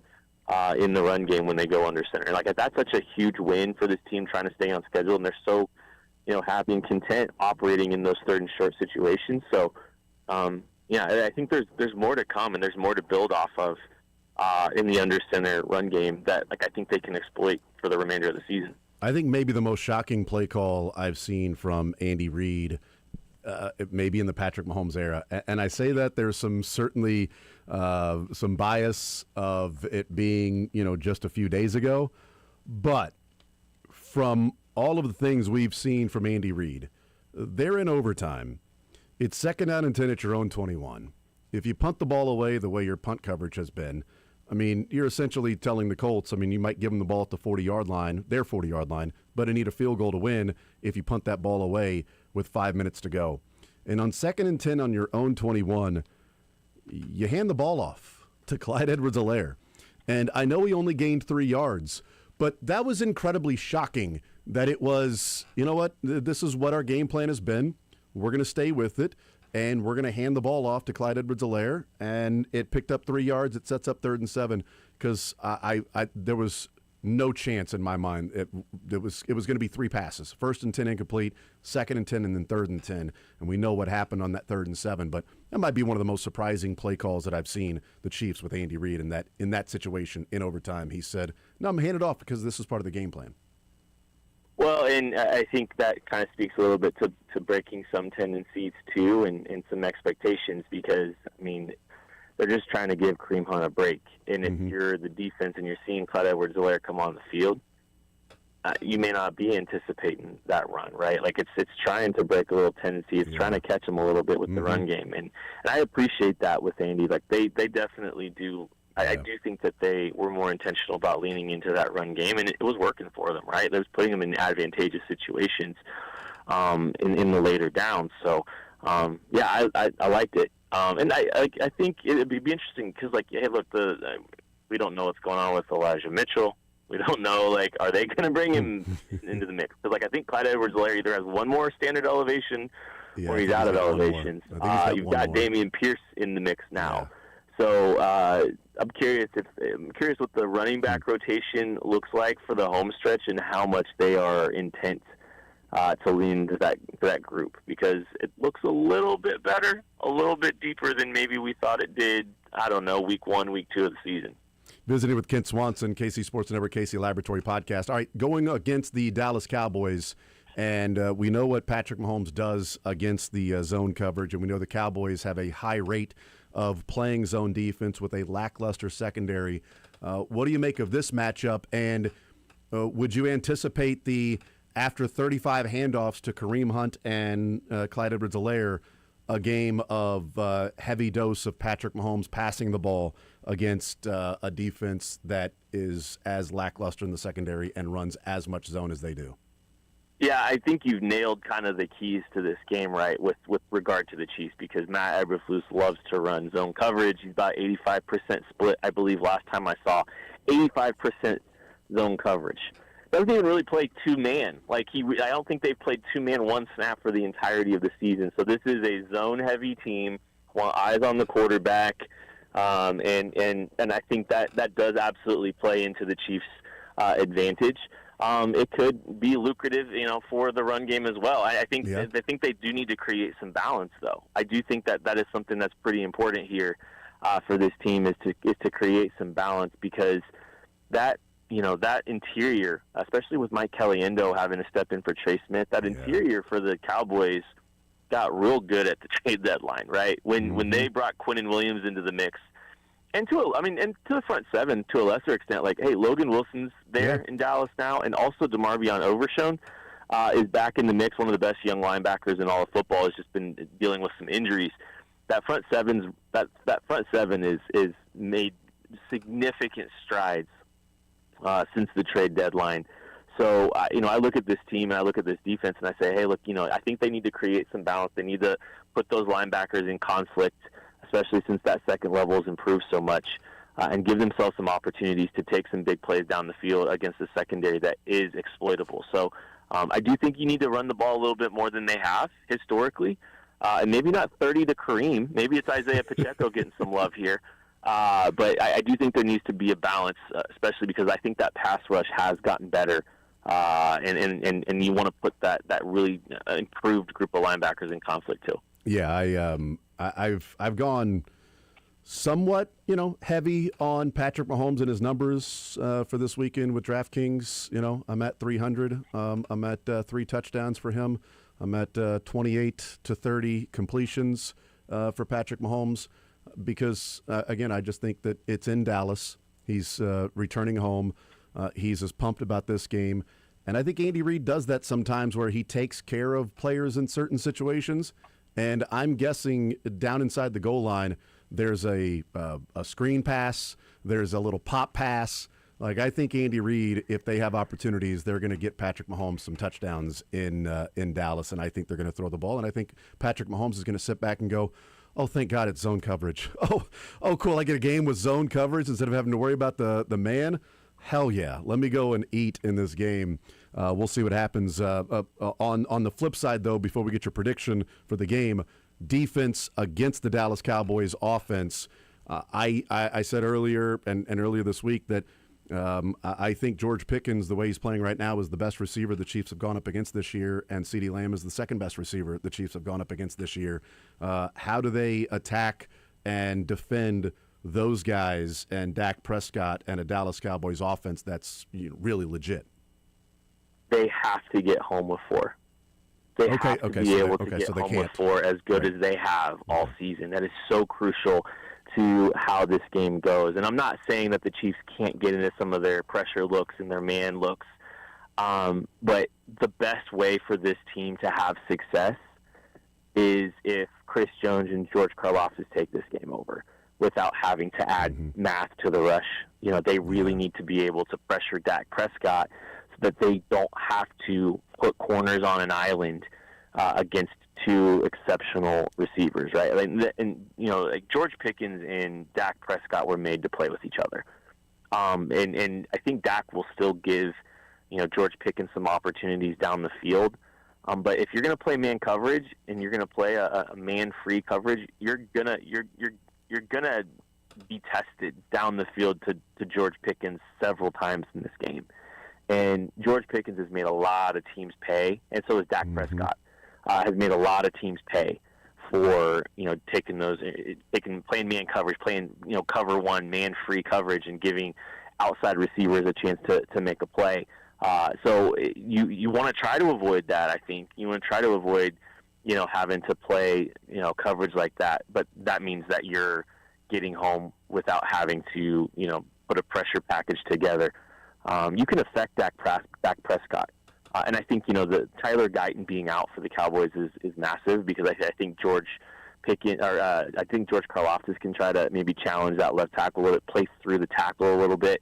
Charles Omenihu can do the same thing, is try to pressure Dak by the march to him through their tackles and collapsing and squeezing that pocket, and then letting Chris Jones do what Chris Jones does. So I think that's where this thing starts. They need another great Chris game 4 days after they had the best game of potentially 2 seasons for Chris Jones. So it's the same story. They've really got to be able to get home with 4. Yep, and Christian Roland-Wallace showing up with a back injury on the second day, full participant on what was predicted practice, and now he is out along with Trey Smith and Noah Gray. So a little bit of a blow to the secondary for the Chiefs. What do you think happens tomorrow, Kent? I think it's going to be the most fun Chiefs game we've watched in a while. I really do. I think this is going to be a fun game. This is what I'm very much looking forward to. It's going to be 2 excellent offenses. I think a lot of points are going to get scored. I think the Chiefs score more than the Dallas Cowboys, and I think I think this game isn't as close as the Lions are predicting. I do think the Chiefs pull away a little bit late. I think it's 28-24 with 7 minutes left, and the Chiefs put a nail in the coffin with another touchdown to close things out. It's 35-24 Chiefs. 35-24. That is the Chiefs covering. That is the over as well in that game, which I like the over too. I think the Chiefs are going to get to 30 in this one. Kent, you're the man. Hey, happy Thanksgiving to you and yours, brother, and appreciate you joining us today. Hey, happy Thanksgiving to you. Happy Thanksgiving to everyone listening too. We appreciate y'all. Absolutely. Kent, you're the man. Appreciate it, brother. Yep. There's Kent Swanson, KC Sports Network, KC Laboratory Podcast, joining us. 35-24. He's got the Chiefs winning tomorrow against the Dallas Cowboys. We'll take a timeout. We'll come back. More Zone coming up next.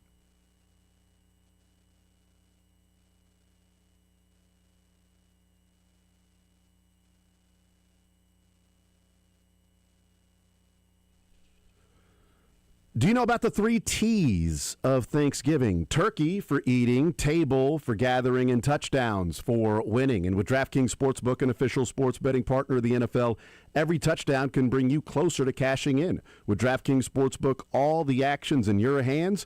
First touchdown, anytime touchdown, live bets, every play, every snap, every game counts at DraftKings Sportsbook. And I told you the things that I like for tomorrow in that Chiefs and Cowboys game. Again, I've got Mahomes having a big day tomorrow, and I think Andy Reid will try to get him some touchdowns, which if you're talking about little screen passes or pop passes, those pop passes are typically to Rashee Rice. Little screen passes are to Travis Kelce with Noah Gray out. Sometimes he runs those, but he is out. So we'll see what happens with that. But I like all of those guys to find the end zone. And here's the best part. New customers bet just $5. And if your bet wins, you'll get $200 in bonus bets instantly. When touchdowns happen, we feast. Download the DraftKings Sportsbook app and use code 810WHB. That's code 810WHB. Bet $5 and get $200 in bonus bets if your bet wins. In partnership with DraftKings, the crown is yours. Gambling problem? Call 1-800-GAMBLER. 21 plus, Kansas only. Eligibility and restrictions apply. On behalf of Boot Hill Casino and Resort, bet must win to receive bonus bets which expire in 7 days. Minimum odds required. For additional terms and responsible gaming resources, see dkng.co/audio. Limited time offer.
He has a different view of the world. Maybe because he spent 15 years looking at it upside down. He knows exactly how many times the ball will rotate on a long snap, and he'll juggle anything you throw at him. It's Kendall Gammon in the Zone. Brought to you by Crown Toyota and Crown Volkswagen. Recognized as the #1 place to buy a new or pre-owned vehicle. Visit crownautomotive.com to see the latest deals. Experience the Crown difference. All right, we continue right here on Sports Radio 810 WHB. Jason Anderson with you, Michael Darcy. We head up until 2 o'clock. Coming up at 1 o'clock, we will hang out with Mick Schaefer. But right now, we get to hang out with Kendall Gammon, the world's greatest long snapper. The GOAT of long snapping, in a good way, not a bad way. I'm not going to let you be self-deprecating there. Okay. I know you were trying to get there and go, goat in a bad way. Absolutely. Yeah, nope, not going to let you do that. I was just sitting here being thankful for you saying that. You are very welcome for that, because it's true. You know, we don't say things that are untrue on this show. Okay. Everything is an absolute fact. Absolutely, yes. Factual statements. Absolutely. Thank you for hanging out with us on a Wednesday, man. Absolutely. Appreciate it. Looking forward to it. Yeah. So I will say, one, congratulations, but two, thank you. I apologize for having to take like a 5-hour bus ride. I know. Exactly. To go to Searcy, Arkansas. Exactly right. Yes, absolutely. Congratulations to the Gorillas. And here's your prize. But Northwest couldn't take care of business, so That's now you got to travel too. 5 hours to get there. It's like, Pitt State to Arkansas, maybe it's not that far. Or maybe. Yeah. Wow. They should maybe fly. Get that commercial flight. You've got some money to spare. Maybe you can. I've got tens of cents. Yes, absolutely. Tens of get that cents. charter for them, man. And help them get there. That'd be great. Yes, it would be great. It's not going to be great, Right. but it would be. Yeah. Man. I think if it did happen, we'd all be more than a little bit surprised. Yeah, I would agree with that. But that's also, look, Division II has some great players, and there's some great football. But there are also some things in Division I that you don't have to worry about as much. Like Lincoln Riley at USC was complaining about the travel in the Big Ten and having to, we're playing all these teams in in Ohio. And it's like, yeah, you've got a plush, nice charter to get there. You're mad about an extra hour on a plane that everybody's got like 2 or 3 seats to themselves. Yeah. Pitt State's about to travel 5 hours in a bus to get there to play in a game to try to go on and win a national championship. It's a little bit of a difference in just this travel is ridiculous that we have to do.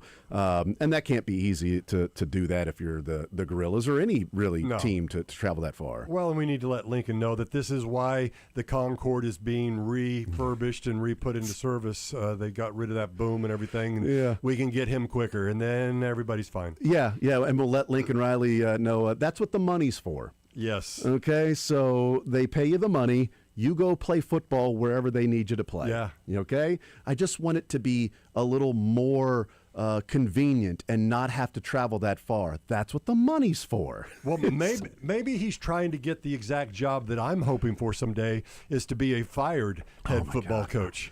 Those are the guys that got it going on. The absolute best job in the world, a fired head coach. Like, what's James Franklin doing? Immediately taking the Virginia Tech job the same season. Oh, my goodness. Go on vacation. You're getting $20+ million just to go away. Go away.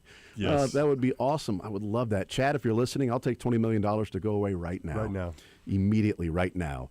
But no, it was a nice win for Pitt State. Yeah. And they get ready for this game. one. Harding is a great atmosphere too. Yeah, that's cool. That's cool that it was a good atmosphere. But Harding is a heck of a team, man. And they're tough because you don't see that offense, so you only have 1 week to prepare for it, and they just kind of dominate their conference. It's not getting on them. You can't make apologies for winning all the time, but not the best conference, and then they just throttle people. So, and they throttled us last year, so they play tough. They run downhill, and they don't throw often, but when they do, they're generally pretty successful. And I think Pitt State is having to play them a week earlier than they should have, quite frankly, because I don't think Pitt State should be the 4 in this region. No. With the 2 teams as the 2 and the 3 seed ahead of them that play almost nobody. Yeah, we expected the 3 conference. seed, so you're exactly right about that. I just they should be playing a different. They should be playing the 4.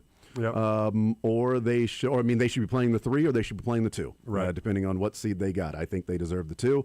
at worst the 3. But that's how it is. So you know what? Go take care of business this weekend, and then move on, and then you get the 2 or the 3 after that. So it may be the toughest team you face the rest of the way. Exactly. It's on Saturday, and that's rough early on in the playoffs. The Kansas City Chiefs get ready for a Thanksgiving Day game. Is this one of those to where NFL players think about or want to or cherish an opportunity to play on Thanksgiving when that tradition has been there originally with the Cowboys and the Lions, but now you throw that 3rd game in there? I think so. I was part of the first evening Thanksgiving game, which I thought was a big deal, big enough that I went and got the football that had everything printed on it, which is kind of cool. That's I keep awesome. that one in my trophy case. Which is so extensive, but all the same, or maybe not, or maybe it's not. Blends in with so many different things there. I've got ones of awards, but all the same, it is a pretty cool thing because it's a big deal when you're on national TV in general, but then when it's a night game, there's electricity to it. You're the only game on, everybody's watching. It's a holiday. It is a cool thing. I've talked about it this week, and I played football from age 10 until age 37. And you play under the lights, you still get kind of excited. It's still a pretty cool thing. Yeah. In fact, if you don't, then it's kind of maybe time to leave. Yeah, true. That was that night, that Thursday night game, Thanksgiving game against the Broncos. That's the first game I ever got to cover. Here really? At Sports Radio 810. That's I right. think I heard you maybe telling that story a while back. Absolutely. That's pretty cool. Yeah, as I've told kids coming up as well, like, don't say no. And so you've got Thanksgiving plans. Yep, I'm good. And that morning, it's like, hey, we had somebody that has now said they're not going to go and cover the game. Whatever I guess they had some pull that they could just say, I'm not going to do it today. Right. On the day of, can you do it? Yes. Sorry, change of plans for people that are family or significant other. Exactly. Sorry, it's not happening. I've got to do this tonight. Well, why would? Because 1, we're not married. 2, we don't have kids. 3, this is my dream, and I'm going to go ahead and do that. Yes. So it was awesome, that experience of getting to cover the game the first time. I'm like, man, I'm in the press box, and I remember sitting down there and watching, and then get in the locker room, and it's like, you walk up to a player like, oh, you got a couple of minutes? And they're like, no, not with you. I got stuff to do. And I'm like, okay, Kendall, thanks. Yes. But you know what? I felt like I was nice when I said it to everybody like that. Because when you look at it and you got a line going out the locker room, it's like everybody wants to interview the long snapper. All the time. It's ridiculous. I know. Again, ones of times that's happened. It's when I realized that you wait for Tony Gonzalez. Yeah, you do. Absolutely. Tony doesn't wait for you. There was an empty locker. There were about 15 people standing there while there are other players, and there's like one reporter here or there, talking, Right. and there's like cameras and everything set up right there around one empty locker, and that would be Tony Gonzalez. Yep. And just waiting, because when he got to the locker and he got dressed, he immediately started talking, and that was it. Like, it just started talking, and if you're not there, then you're going to be like in the back, like 4 or 5 people deep, and so you got to sit there and camp scrum. out. Yeah. What's that like when that happens with you? The camp. Oh, you my got to go goodness. through the media, then you're yes. getting dressed in front of him, like he was putting lotion on his body while there's 20 people standing there looking at him and trying not to look and sort of looking around. The whole locker room media thing. Nothing to see here. Move along. Just move waiting along. for him to get dressed. Yeah, it's as I remember the media. I just remember through the week. Generally, never interviewed very much after the game, but through the week, it was generally, hey, I can't get anybody else to talk. Are you okay to answer a few questions? Like, yes, I've been waiting. That's why I've been staring at you the whole time you've been in here. But yeah, I never had to deal with that. Visiting with Kendall Gammon. He is hanging out with us on this Wednesday pre-Thanksgiving Day game. So yeah, that was that a game you were looking forward to when you saw it on the calendar, on the schedule, that it's like the first ever night game on Thanksgiving is going to be the Chiefs? You're like, heck yeah, I get to play on Thanksgiving. Yeah, something was made of that, and I think at this point in time, I think I'd probably played on Thanksgiving at some point in time. I don't remember. I'd have to go back and check. But when I did see that, I thought that was a pretty cool deal. Yeah. Just I understood somewhat the gravity of the situation, that this is the first evening Thanksgiving game. It's at home. It's at Arrowhead. That's just a pretty cool deal. Yeah, and it's Lamar Hunt, and the NFL did that on purpose when you've got the Texans and the Cowboys. And so to your point, I said, Thanksgiving. okay, yes, I will play on that day. Right? I was like, okay. I mean, you guys were going to ask, I know, but I'm good. I'm gonna get right out in front of the horse and say, yeah, I'm fine. Absolutely, and you just can't say no. You can't. So when the Chiefs reached out that morning and said, Kendall, can you long snap for us today? I mean, I thought about it. I kept him on edge for a second, and then it was like, yeah, I guess so. Let the family know work comes before them. Yes, I mean, sorry, absolutely. just not taking Thanksgiving off, Right. not for you guys. It's funny you talk about that, though. I mean, throughout my career, I'd be sometimes you get sick and things happen, and I can remember being sick sometimes, and some people ask me, so did you just stay home or not go to practice, whatever? And I literally just look at them like, you got to be kidding me, right? I mean, yeah, you can not go, but you can also maybe not have a job. It's just kind of the way it was. It's gotten better now, but back then, not so much. Yeah, I mean, when you're not necessarily in your position, I know there's some self-deprecating things there, but your position with the Chiefs when you were the best long snapper in the NFL. But if you were a guy that's a special teamer that's undrafted or like there are no off days. There's an ankle injury. No, I'm good. I'm good. I'll play through that thing. That's sick. I'm throwing up. I'm good. I'm fine. I'm going out there and playing. And you just got to continue to do that and be like that. Be the extra self-motivator constantly to keep your job that's out there. Well, I mean, I've told you this story before. When I played my rookie year against the Chicago Bears, I went to make a tackle, which in and of itself was kind of a weird thing. But all the same, as I made the tackle, I subluxed my shoulder. So it went in and out of socket. And that hurt. And I got through the game, but then the next day could barely move it. And I'm in the locker room, the training room, and doing all these things. And they're paying attention to me and checking things out. And they said, you come in tomorrow, our off day Tuesday, and let's see if you snap or whatever. And they were very concerned about me, but they were concerned about the fact of, okay, if you can't snap, we got to go get somebody else. Yeah. And so I was okay. I mean, I was not okay, but I was okay. Absolutely. Yeah. Kendall Gammon is our guest. The Chiefs were not okay, then they were okay. No. Yeah, exactly. On Sunday, they found a way to pull that off. I just, I think it can be hyperbolic in the moment to say, wow, they saved their season, because technically it wasn't a must-win game, because then you could still win out and make the playoffs. But sort of the feeling of like, you were tested against the Bills and you were down 15 in that game. You were tested against the Broncos and you just didn't play good football, it felt like. Hey, a big test against the Colts to maybe make the playoffs and you're down 11 in that game. Like, what's to say that you're going to show up in any of these other games? But then they did. You've been on NFL sidelines before. To be able to keep the confidence there, for Chris Jones to keep the energy up, for Travis Kelce to go to Kareem Hunt and go, we're good. We've got you, man. We're going to go back to you. It's like, really? You only have like 2 possessions left in this game. Right. Hopefully you get that. Is that rare? Is that just, these guys have played football a long time. You don't get to that level by being a quitter or not having confidence.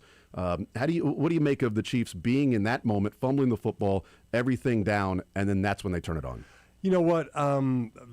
To go all the way back, first 3 quarters in my estimation was very ugly. Then they got it going with the fourth quarter and the free football to win it.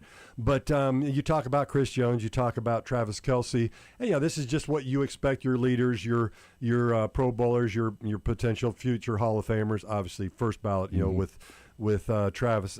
I don't know where I'm at with Chris, but all the same, that's what they should be doing, and that happens a lot. And as you said, you get in the NFL, you have confidence, so you're never letting down. Anybody that ever says that guys get down and they quit playing or this or that, it doesn't exist in my estimation.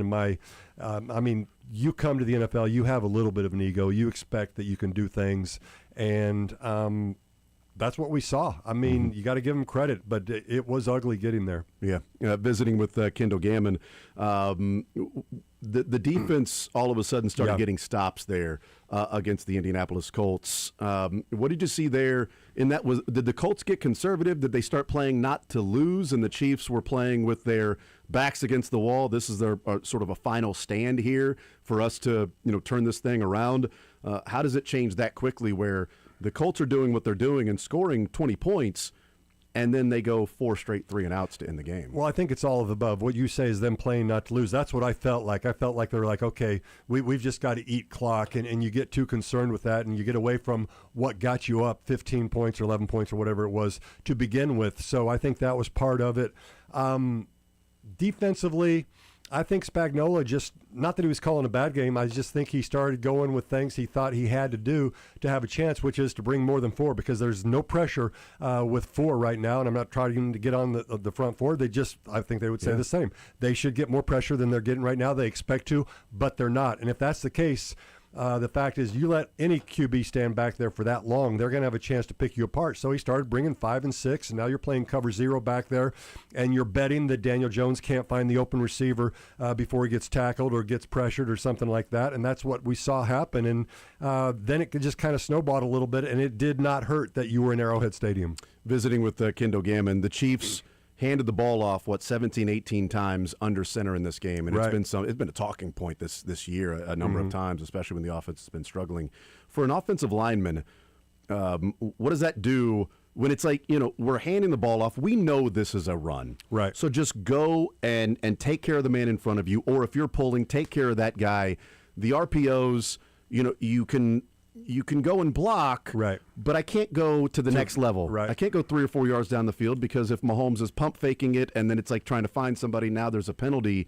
For an offensive lineman, I would guess, but I'll ask you, is there a preference where you go, man, just call a run play. Let's get under center. Yep. Let me just go and attack this guy in front of me. Absolutely. As an offensive lineman and having been a backup offensive lineman, again, never would have stayed in the league if it wasn't for the long snapping, but I could run block good enough to play in the NFL. I could not pass block well enough, but I could be aggressive and go after that, and most guys can, so that's what they want to do, because then you're going after it, and you're not on your heels, and you can't get beat by a quick swim move, or you can't get off balance because they're pushing and pulling and things like that. So I think generally offensive linemen, given the chance, want to run the ball as much as possible because they feel more confident with it. Can you feel a defense that's getting worn down? Yeah, I thought I saw that going on there towards the end because they just kept running it. And, give Kareem Hunt credit. I mean, he does not have the burst. Everything we've said about him is still true. But, man, he was going after it, and he had an 18-yard run.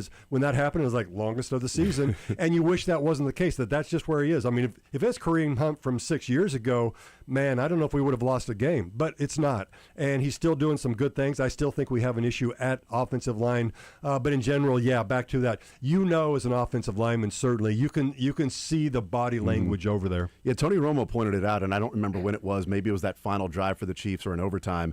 But it was the screen, and it was from behind the defense, and he was circling guys, hands on their hips, hands on their hips, hands on his hips, hands on his hips, and it was like, oh, yeah, you could see some guys huffing and puffing. And, it's always funny because, like, the offensive linemen have to be tired. Yeah. But it always feels like the defense is so much more tired when it's like, well, defense was out there for 91 plays. Well, the offense was too. Yeah. But the defense is taking on the block and then chasing the guy and then running down the field to try to make the tackle. Not that the offensive linemen aren't working, but they're even rotating in and out the defensive line, and the offensive line is out there. That's what I was going to say. Exactly right. So, and that's an issue. I don't feel like there's a great. I mean, I know we're talking about the opponent right there, but I don't feel like the defensive substitution and everything going on. I don't know if you can do it as much as you would like, because I think the level drops off a little bit. Visiting with Kendall Gammon, I wanted to talk to you about the coverage units for the Chiefs, specifically maybe punt coverage and punt return. In this game and against the Broncos, it really felt like it was some units that looked much better than the Kansas City Chiefs. The Broncos have Mims, who's a pretty darn good punt returner, but he also had some space to return. Gould had a lot of space to return in that one, and Remigio feels like he's catching the ball with somebody right there. Is Ariza out kicking his coverage, that he's got that big of a leg, kicking it too far down the field? Are the Chiefs' coverage unit, are those guys not getting off the blocks to get there in time? What are you seeing on that? And then the Chiefs not having doesn't feel like as much space to run for Remigio. Well, the main word you're talking about, and you're exactly right, is space. And if you have too much space, I mean, me running down to cover somebody, if there's 10 yards, I ain't going to make the tackle because, growing up playing not it, the guy that's returning the ball was never it. And I always was. And so, but if I'm closer, I have a chance. But yeah, you talk about it with Ariza. I didn't pay attention to the net and the gross and everything of the punts. But if your hang time isn't matching up with, I mean, if you're punting the ball down there 45, 48 yards, you need a hang time between 4.7 and 5.0 to get down there, so you've only got a few yards. If you don't, then you have a full run of that returner coming at you. That's hard if you're an athlete, let alone somebody who's not an athlete like myself going there. So with that's a big deal. And conversely, with Remigio, as you mentioned, if there's no space for him to do anything, it's really not on him. And that's one of those things that it just happens. I heard earlier in the week somebody called in, and I had a comment on the text, which is, why don't we put 2 or 3 people back there so they can block? And it sounds like the right thing to do, but it's absolutely not, because if you think you're going to block somebody who's running full speed at you when you're not with them, that ain't going to happen. In fact, that a special team coordinator who's drawing up the return, he would love for that to be the case. That's why you go up and you try to hold them off the line of scrimmage and push them one way or the other and get things going.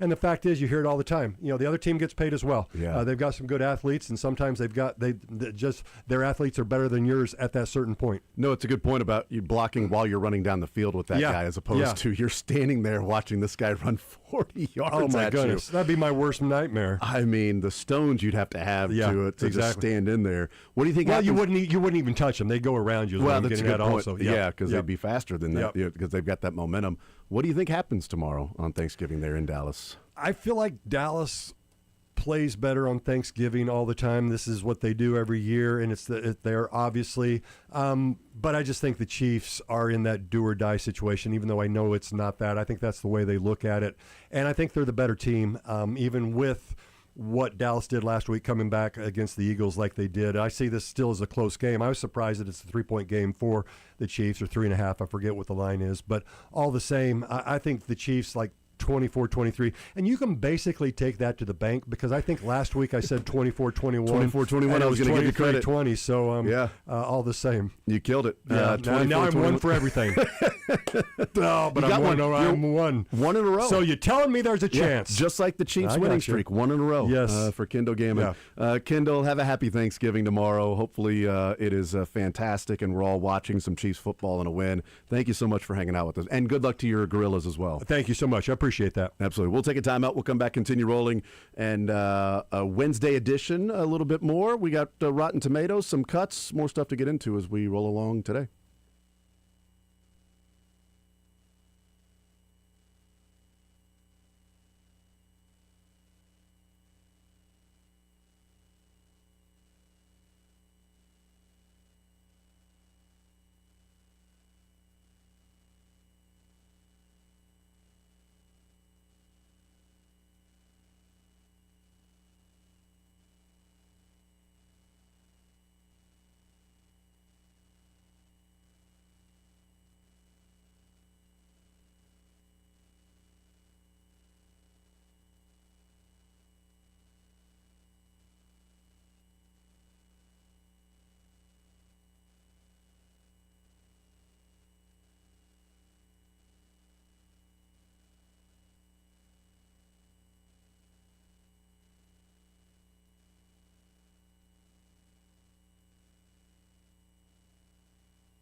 All right, we continue right here on Sports Radio 810 WHB. Jason Anderson with you. Michael Darcy, Mick Schaefer is hanging out with us on this Wednesday No edition Sterling of still. the show. 10 straight Thanksgiving days for Sterling. That's right. Yes, he has the 2 months vacation that he's decided to use. That's really he nice. uses of him. every 3 months. Yes, he does. You know what? And if you have tomorrow off, hopefully you do. And maybe you've got your family stuff done before 4 o'clock. If that's the case, Advent Health Sports Park at Blue Hawk. It's open at 4 o'clock tomorrow, where you can gather the family, escape to the ultimate adventure, or escape the family to the ultimate adventure, skating, bowling, laser tag, and games for everyone. It starts at 4 o'clock tomorrow, Advent Health Sports Park at Blue Hawk. Or if you're like our family, that we typically celebrate on a Friday. Thanksgiving? And Thanksgiving on Friday. What do you do Thursday? Well, I think growing up, it seemed easier that we had a smaller family, and then significant others would have like, well, you got to go here, then there, and it's like trying to fit it in around everybody else's schedule. So it was like, okay, so this person can be here for 20 minutes at this time, and then that person at that time. How about like everybody can be here Friday? Why don't we just do that, and we don't have to plan around other people's Thanksgiving? So it's what we've done. And Black Friday has gone from you're out all day to I'm just going to do a couple clicks here and order this on Black Friday and not have to stand in line for 5 hours. So it's changed that to where it's easier. Not everybody does have Friday off, but typically that's been the case. So we like to do ours on a Friday, which is great, and it allows me to just sit around and watch football all day, which is nice too. I've known a couple families that they'll do their Christmas shopping on the 26th and then celebrate a few days later. Because guess what's cheaper on the 26th? Everything. That's so smart. Yes. Just a day. Yeah. Just a day. Yeah, we give out Halloween candy in November. Guys, we got all this Halloween candy. Why aren't you guys showing up? We went and got it the day after Halloween.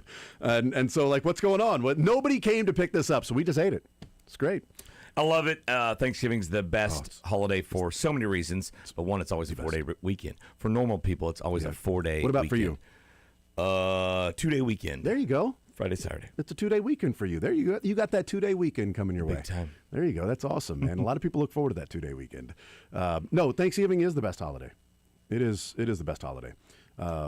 Because you can gather with family and food and football, and there's not the expectation of gifts, presents, and then somebody being presents, disappointed, and then like, well, I didn't get you this, or I guess I should have got you that. Oh, I gave you the gift receipt because apparently you want to take it back. Yeah, it's the thought that counts. Is it though? I mean, it'd be nice if that was true. That'd be cool if it was the thought that counts. But I thought about getting you this, and I didn't.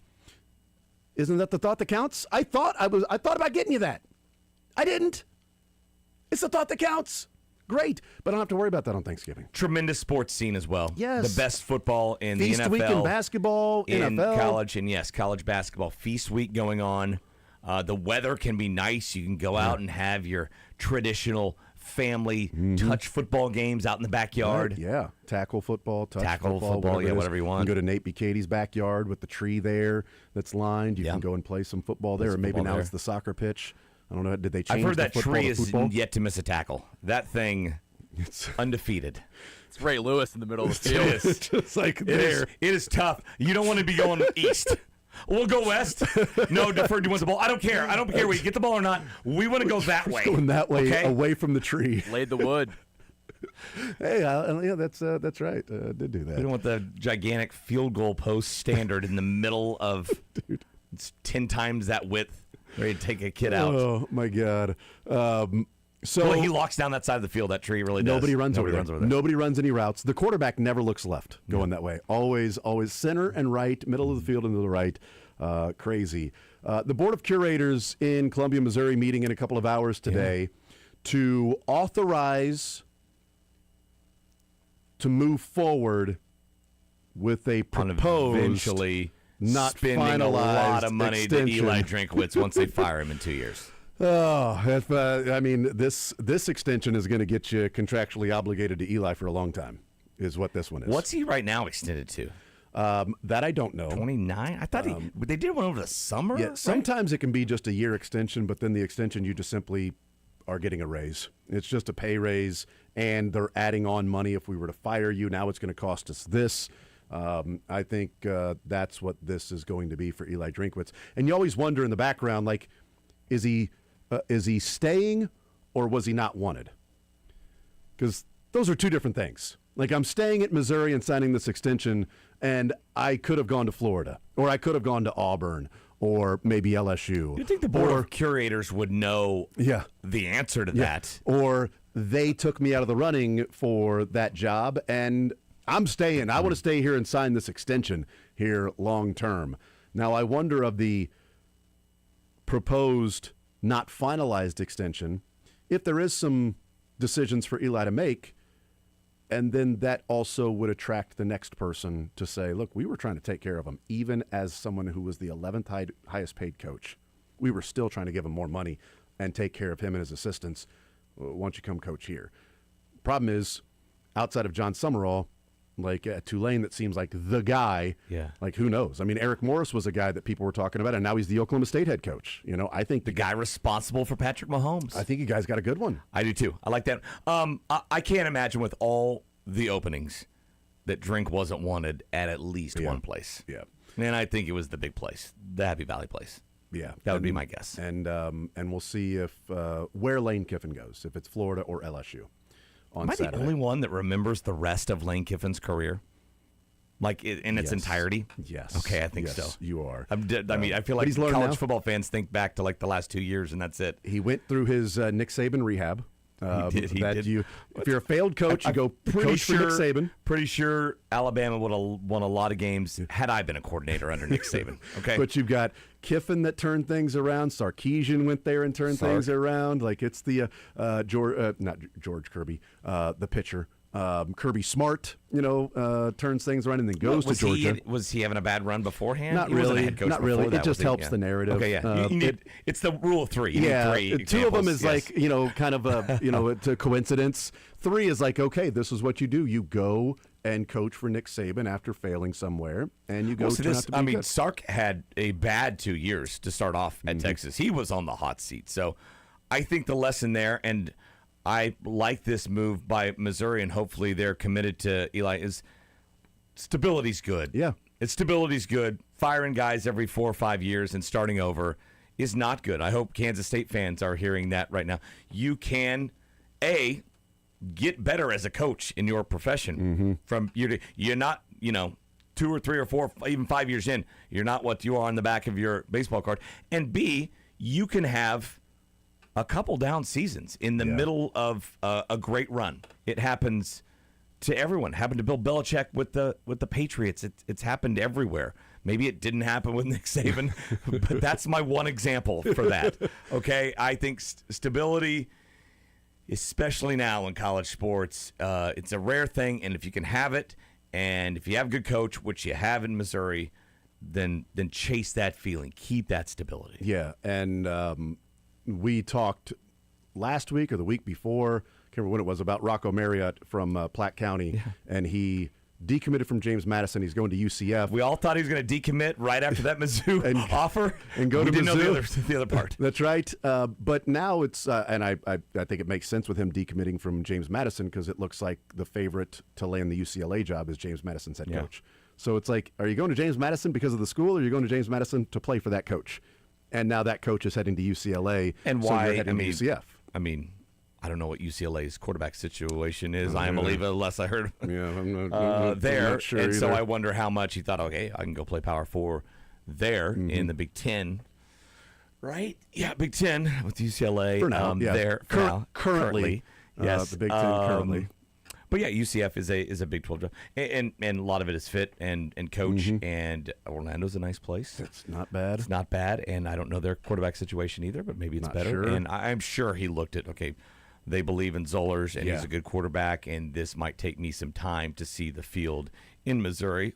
Although, would any of us be shocked if Zollers is somewhere else next year or the year after that? Or whatever? I wouldn't be shocked if anybody is anywhere over the next few years. I don't know what. Okay, with all the coaches that move all the time, and with all the depth charts always changing, and the portal and all that stuff, what should you go to school on, go play for? What is it? Maybe the campus, maybe the girls, something like. Maybe we're finally back to like. Okay, the education. What do you want to be? All right, do this because everything else is going to change. I mean, that coach, that quarterback, everything. We might even change leagues right while you're here. Okay, that's right. The one thing we will stay in the city. UCF will be here in Orlando. Although that's like isn't that the largest like student body, right? It is, but a lot of guys. Girls and boys that don't live on campus, whatever that's. Commuter school. Commuter school, yes. Yeah. I don't know, but I bet the scenery there is probably nice for Rocco. I'm sure it is. I'm sure. I would guess that. So maybe we finally got back to like pick the school for the academics or the like. I would say, although a lot of these big schools for the starting quarterback, the scenery is nice. Around town. Can be. Yes. I would guess that's probably the case there. But it looks like. At least the proposal of an extension is going to be presented to Eli Drinkwitz when that is voted on at 3:00 with the Board of Curators. And I think there's going to be a couple of years that might be frustrating or difficult for Eli after this extension because he's going to move into the top 10 of highest paid coaches because he's sitting at 11 right now. Kurt Cignetti passed him.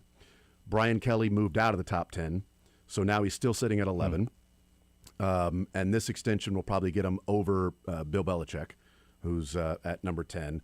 And so he's going to be top 10, but next year when they go to 9 games, he plays Florida, Oklahoma, Texas A&M, Georgia, and Ole Miss in one season. I'm telling you, it's funny. I've argued with Missouri fans and other fans. I'm like, no, it's a tough schedule Missouri played this year. And it is, but compared to what it could be. Compared to what it is next year. It is compared to 99% of the schedules out there. I mean, like, they just played their 4th top 10 team. Yeah. I don't care. They played their first 6 games at home. And I get it. You're in the SEC, and for now you're playing 4 non-cons, and you got your FCS, whatever. But, I mean, that's 4 top 10 teams. And then you mentioned the schedule next year. I'm like, gosh, I was right, but I was also wrong in that argument. Because in 27, the road games for them in the SEC is Alabama, LSU, Oklahoma, and A&M. That's where they're going in 2020. Those are the road games in 2027. So the next couple of years, he's getting this extension. He'll be a top 10 paid head coach. And the next 2 years, that schedule turns on the schedule kind of fell in your favor. And if you don't win this game on Saturday, the schedule fell in your favor and you only won 7 games. Now, if your argument, and you can go on the recruiting trail or to the alumni and the boosters and anybody else given to the NIL and say, our down year was 8 wins. We're going to get back. We went back-to-back double-digit wins, and we fell back a little bit, and it was unfortunate, but we fell back to 8. Now we're going to take a step forward. It's like, okay, so you've got Arkansas, Pine Bluff, and Troy. You go to Kansas, and that's your non-conference, and then you've got those 7 games. There are 2 9-conference games next year. Is it next year? Next year. Yeah. Yep. Okay. 2026 is the 9-conference games because they've got Florida, Kentucky, Oklahoma, Texas, and Texas A&M at home, and then they go to Arkansas, Georgia, Mississippi State, and Ole Miss. Yeah, when you're at Mizzou's spot, which, I mean, you chop the 16-team SEC in half. You're upper middle class, I would say, if you're Mizzou, right? But the teams you're supposed to trounce, you're given 3.5 points. I was going to say, they're still good. Points. It's Mississippi State, right? Who beat Arizona State, right? That's the punchline in the SEC. They're a really good team. Yeah. You're 2.5-point favorites against Arkansas. And an Arkansas team that fired their coach and struggled, but they've been in all these games at the end. Like they take it down to the wire and lose. What's the spread? 2.5. That's it? Yep. Wow. Missouri 2.5. I think it'll be. I have faith in Mizzou to take care of the one good thing of Arkansas, which is the quarterback. I have faith in their defense. Yeah, I'll be really annoyed if in a down season you can't even get to 8 wins and you lose to Bobby Petrino. Don't do that, Eli. All right. You lose to Bobby, now you got some splaining to do. Now I start to wonder if you're actually the guy. Are you the guy? Don't you dare. Don't you dare do this. Lose to Bobby. But if they have this big deal that they've worked out with Rocco or not Rocco, but Matt Zollers, which could then impact, Rocco saying, I appreciate the offer, but I'm going somewhere else, because you're about to pay Matt Zollers a lot of money to keep him around, and Olugbade to keep him around as well. You've got to develop those guys, and the quarterback has to be developed. They've got to find that. That's the next step for Eli, is finding a quarterback that can be a difference maker and not a quarterback that can run your offense pretty good and sort of deliver the football here or there. But they just didn't have a quarterback they trusted this year. Well, and you look at supposedly Eric Morris of North Texas was Arkansas's number one guy. And when you're looking at those two programs, I get when you say, if all things equal, I'll go Oklahoma State. Now, they're at the bottom of the Big 12, but 2 years ago they were in the Big 12 championship game. And it is a lot easier to climb out of that in the Big 12 than it is to be the bottom team in the SEC. And if I'm Eric Morris, okay, I can develop a quarterback, but if I'm at Arkansas developing a quarterback, I need to have other things as well. Whereas at Oklahoma State, to win the Big 12, you still need to be a really good team and a good program. But if you've got a difference-making quarterback, then that goes a long way. When you found and developed Cam Ward at Incarnate Word, and then you found and developed John Mateer, and then you're winning at North Texas. Now you head to Oklahoma State. I mean, the guy clearly knows what a quarterback looks like and has developed them. It was 3 years as the OC for Patrick Mahomes. Right. That's pretty good, too. So I think Oklahoma State's in good hands with their offense and developing a quarterback. I think that's what Eli needs to do next, is find a guy that can. That's what Gary Pinkel was able to do every constantly. Year. Always got the quarterback right. And that's what I was selfishly hoping, that it would take a little bit for Rocco to get his chance, but I was selfishly hoping that Rocco goes to Mizzou, red shirts. You've got Zollers the next 3 years, and then Zollers to then redshirt sophomore Rocco Marriott taking over as a starter. Yeah. It's like, because it was always the Brad Smith with freshman Chase Daniel, Chase Daniel with freshman Blaine Gabbert, Blaine Gabbert with freshman James Franklin, and it was like just boom, boom, boom, and it was the easy transition, and it hasn't been that. It was and back then, Brady Cook, and then Bo Prabula, and then hopefully Zollers. Back then, it could be part of the plan, too. You land a Chase Daniel, who was a 4 or 5 star guy. The next two classes, you want a QB, but I'm not going to spend a whole lot. I'll get a 3-star guy, 2, whatever. And then, okay, year 3 here, that's when we're going out, and we're getting a Blaine Gabbert to where you don't want, the muddy the quarterback competition. It was so clean with Missouri. Now you can't do that anymore. You need a top guy in every class, because have no idea where these guys are going. Yeah, you get Zollers, and it's like, okay, is he gonna transfer at the end of this year? Because Bo Prabula had multiple years. So if Bo comes in and is amazing, it's like, okay, well, now you got to pay one of those guys. Yeah. You got to pay Bo or Matt Zollers. Well, it looks like you're probably going to let Bo Prabula transfer somewhere, and then you pay Matt Zollers, and hopefully that guy develops into being a stud, and hopefully you're also paying Ahmad Hardy to stay around too, because if that's I think that's where the frustrating part of this year comes in, is like your defense was playoff worthy, you had some weapons, the running game was amazing, best one in the country. You just didn't have a quarterback that you trusted to go and actually make plays and throw the football, and it cost you. Hopefully, it does not cost you on Saturday. Let's take a timeout. We'll come back. We'll play a quick Rotten Tomatoes. Then we'll get some predictions in, and we got the cuts on a Wednesday because there's no show Friday. So we continue rolling along. More Zone next.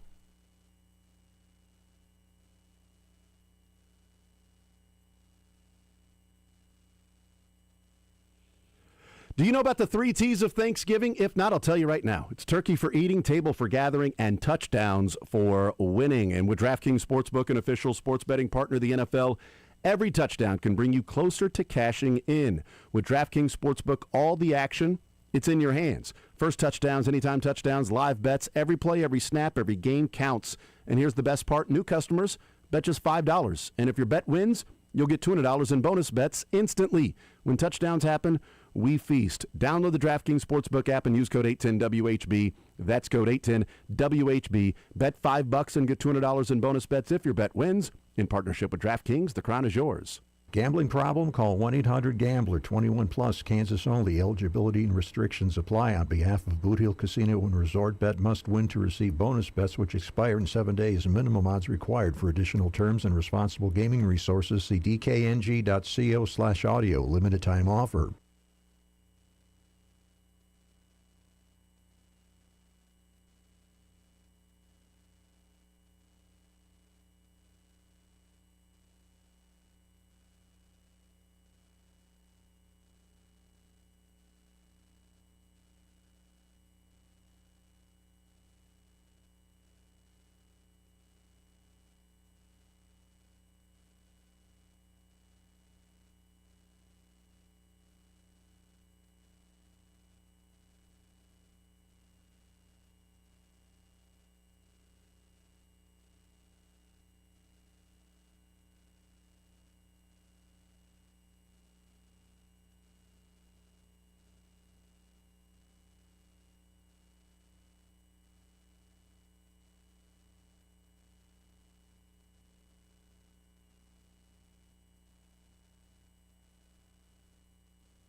I will continue right here on Sports Radio 810 WHB. Jason Anderson with you, Michael Darcy, Mick Schaefer.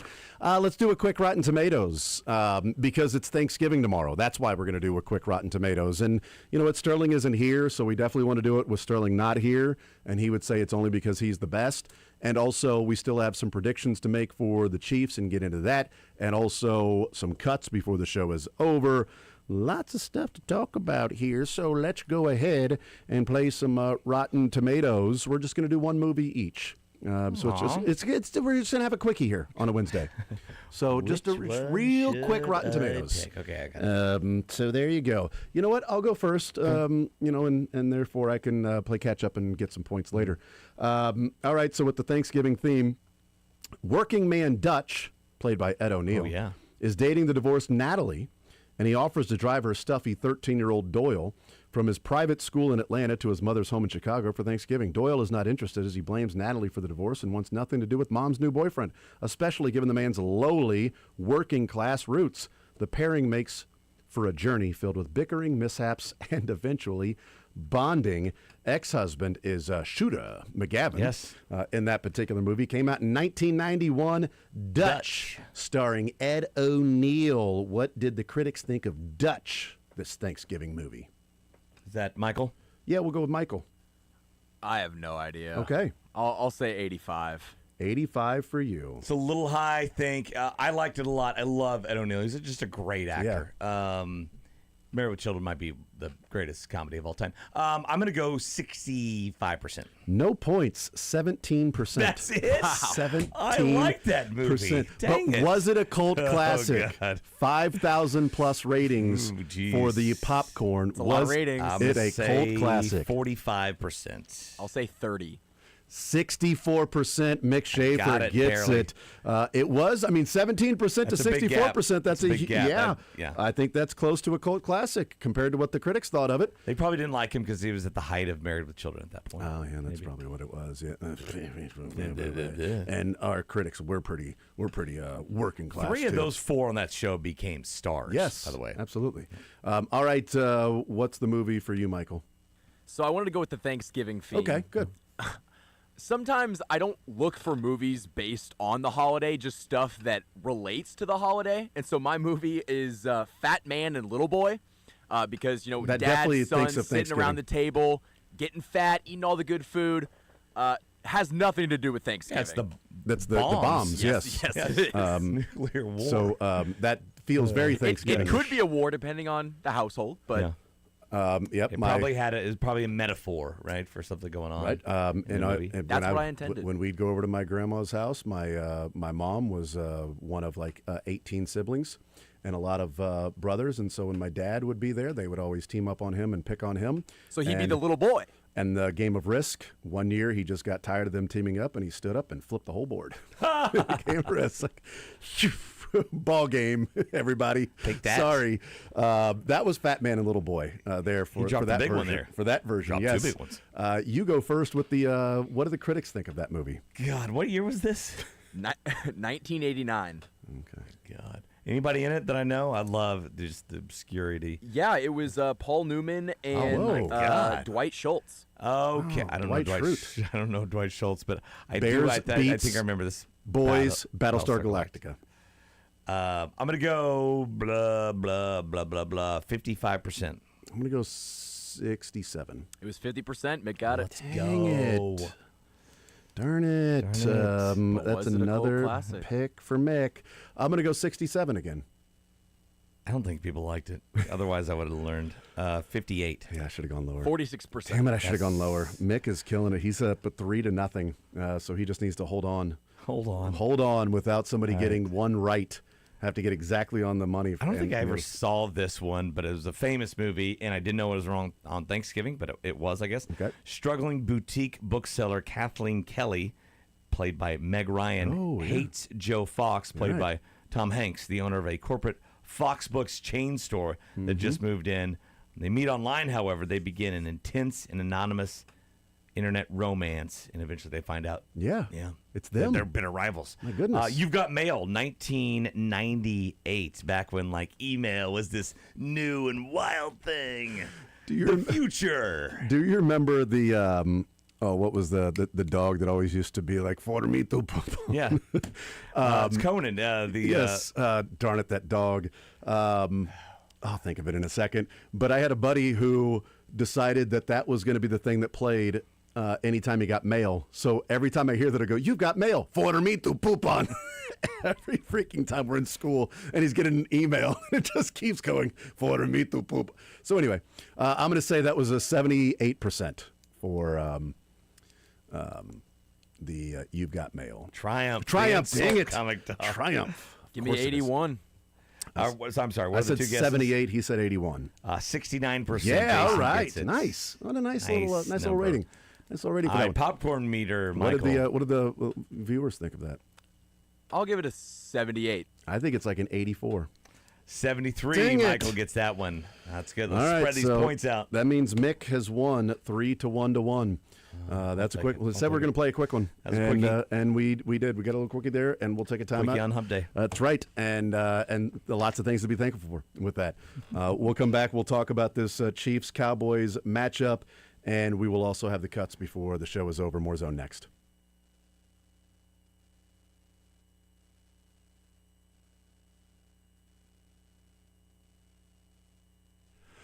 All right, man, if you're out there in your 30s, 40s, 50s, as you get older, and maybe you are suffering from low testosterone, do you know if you are? Well, if you don't know your testosterone level, then maybe you're not aware of some of the symptoms that you have that are related to that. It's easy when Heartland Men's Health is out there to find out what's going on. Simply schedule a consult with Heartland Men's Health. They'll do your lab work with you, have your results within 30 minutes. A licensed medical provider will review the results with you and discuss your options and help you make the decision together with the medical team. Cost of the appointment, it's $99. That includes medical consult, T, and that PSA test. And if you sign up for testosterone treatment the day of your appointment, the visit is free. Some of those symptoms could be energy levels, putting on weight that you didn't used to put on, poor sleep, maybe sad, depressed, production at work, brain fog. Some of those things are related to low testosterone. So check out Heartland Men's Health. They have been successfully treating men in the Kansas City area. Ask them about the peptides and the different things that they are working on, finding and advancing and staying on the cutting edge of men's health there at Heartland Men's Health. 3 locations to serve you. Overland Park, Independence between Blue Springs and Lee Summit and North Kansas City. Call them today, 844-447-6600. Tell them you heard about it right here on Sports Radio 810 WHB, 844-447-6600, or visit heartlandmenshealth.com.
All right, we continue right here on Sports Radio 810 WHB. Jason Anderson with you. Michael Darcy, Mick Schaefer hanging out with us, presented by Advent Health Sports Park at Blue Hawk. Tomorrow, 4 o'clock. They are open on Thanksgiving, so if you get your festivities done before and you want to go and check out the Chiefs game as well there while the kids get some playing in, some bowling and some laser tag and some arcades and a bar and grill and all that stuff there. Ice skating rink there at Advent Health Sports Park You at an ice Blue skater? Hawk. I am not. I'm not either. Terrible at it. And Pretty tall. I've got really bad ankles, and also, like, it's just, no. Yeah. Nope, I suck at it. Long story long, no. Yeah. Same. To make a short story long, or as my dad 20 minutes into his story would go, and to make a long story short, like, that was 25 minutes ago, Dad. You missed that exit a while ago. I ski a little bit on water, a lot on snow. Enjoy that. Mm-hmm. I'm sure I had balance issues learning it, but eventually learned I'm not good with the balance, I don't think. And when you ice skate and you slip and fall, you could impale yourself with said skate. I mean, you'd slice an artery open. My buddy cracked his head open and bled all over the place. And that's why I've never ice skated. Yeah. Yeah. And that was tough because it was water, frozen. You get the water, it's going to hurt a little bit, but it's water, and I'm not going 100 miles an hour. Snow is cushy. It can be. Yeah. I don't know. I've never actually snow skied before. I've sledded though. Okay. You know, and I've done the tube on the snow, but never skiing on that. Although I guess if it's a well traversed area, that's packed down, and that can feel like concrete. Well, yeah, with it can some be snow. dangerous. Yeah, for sure. All right, But no so thanks to the ice skate. no, I do not ice skate at all. Very, very not good at it. This is a game that on Monday I was feeling less confident about tomorrow with the Chiefs and what Cowboys. changed in 2 days? You know, this is typically what happens. You just talk yourself into stuff. I get middle of the week, I start to get more confident, and then as the week goes along, I start to doubt myself. Then the game starts, and I get more confident. I'm in the middle of the week more confident part. I haven't had time for it to be like, man, I don't know. I just feel like maybe By the time you doubt yourself, the game's going to be over. Yeah, exactly. Like, and then it's over. It's like, man, I just don't think they're going to play well. Damn it. I was right about it. No, I think that this is going to be the offense of the Chiefs that we've been missing for the last few weeks because it is one of the worst secondaries in the league. And as I said a couple times today, 80%, almost 80%, Eberflus runs zone coverage. And they don't really change their spots. And Matt Nagy said yesterday, on a short week, you've got to get really familiar and good at what you are good at. Like, you've got to be well trained in what you're good at. They're not going to all of a sudden change to a man-to-man team with a bad secondary. And Patrick Mahomes is number one in the NFL in DVOA and expected points added per drop back against zone defense. He has almost 4 yards more per attempt against zone defense. And the Cowboys are at, 80% of running zone. So I think the Chiefs are going to score. I think they're going to get to the 30s, and I think that's going to help the defense with a lead in this game in how they can attack Dak Prescott and the running game. So, and obviously the passing game of Dak Prescott and those wide receivers that are studs, and Jake Ferguson, who's good. And Javonte Williams has been really good, and it would have been nice as a running back if they'd assigned him instead of Elijah Mitchell. But whatever. Isaiah Pacheco's not on the injury report anymore. Xavier Worthy, Patrick Mahomes, all taken off the injury report. Noah Gray, Trey Smith, and Christian Roland Wallace are out for tomorrow's game.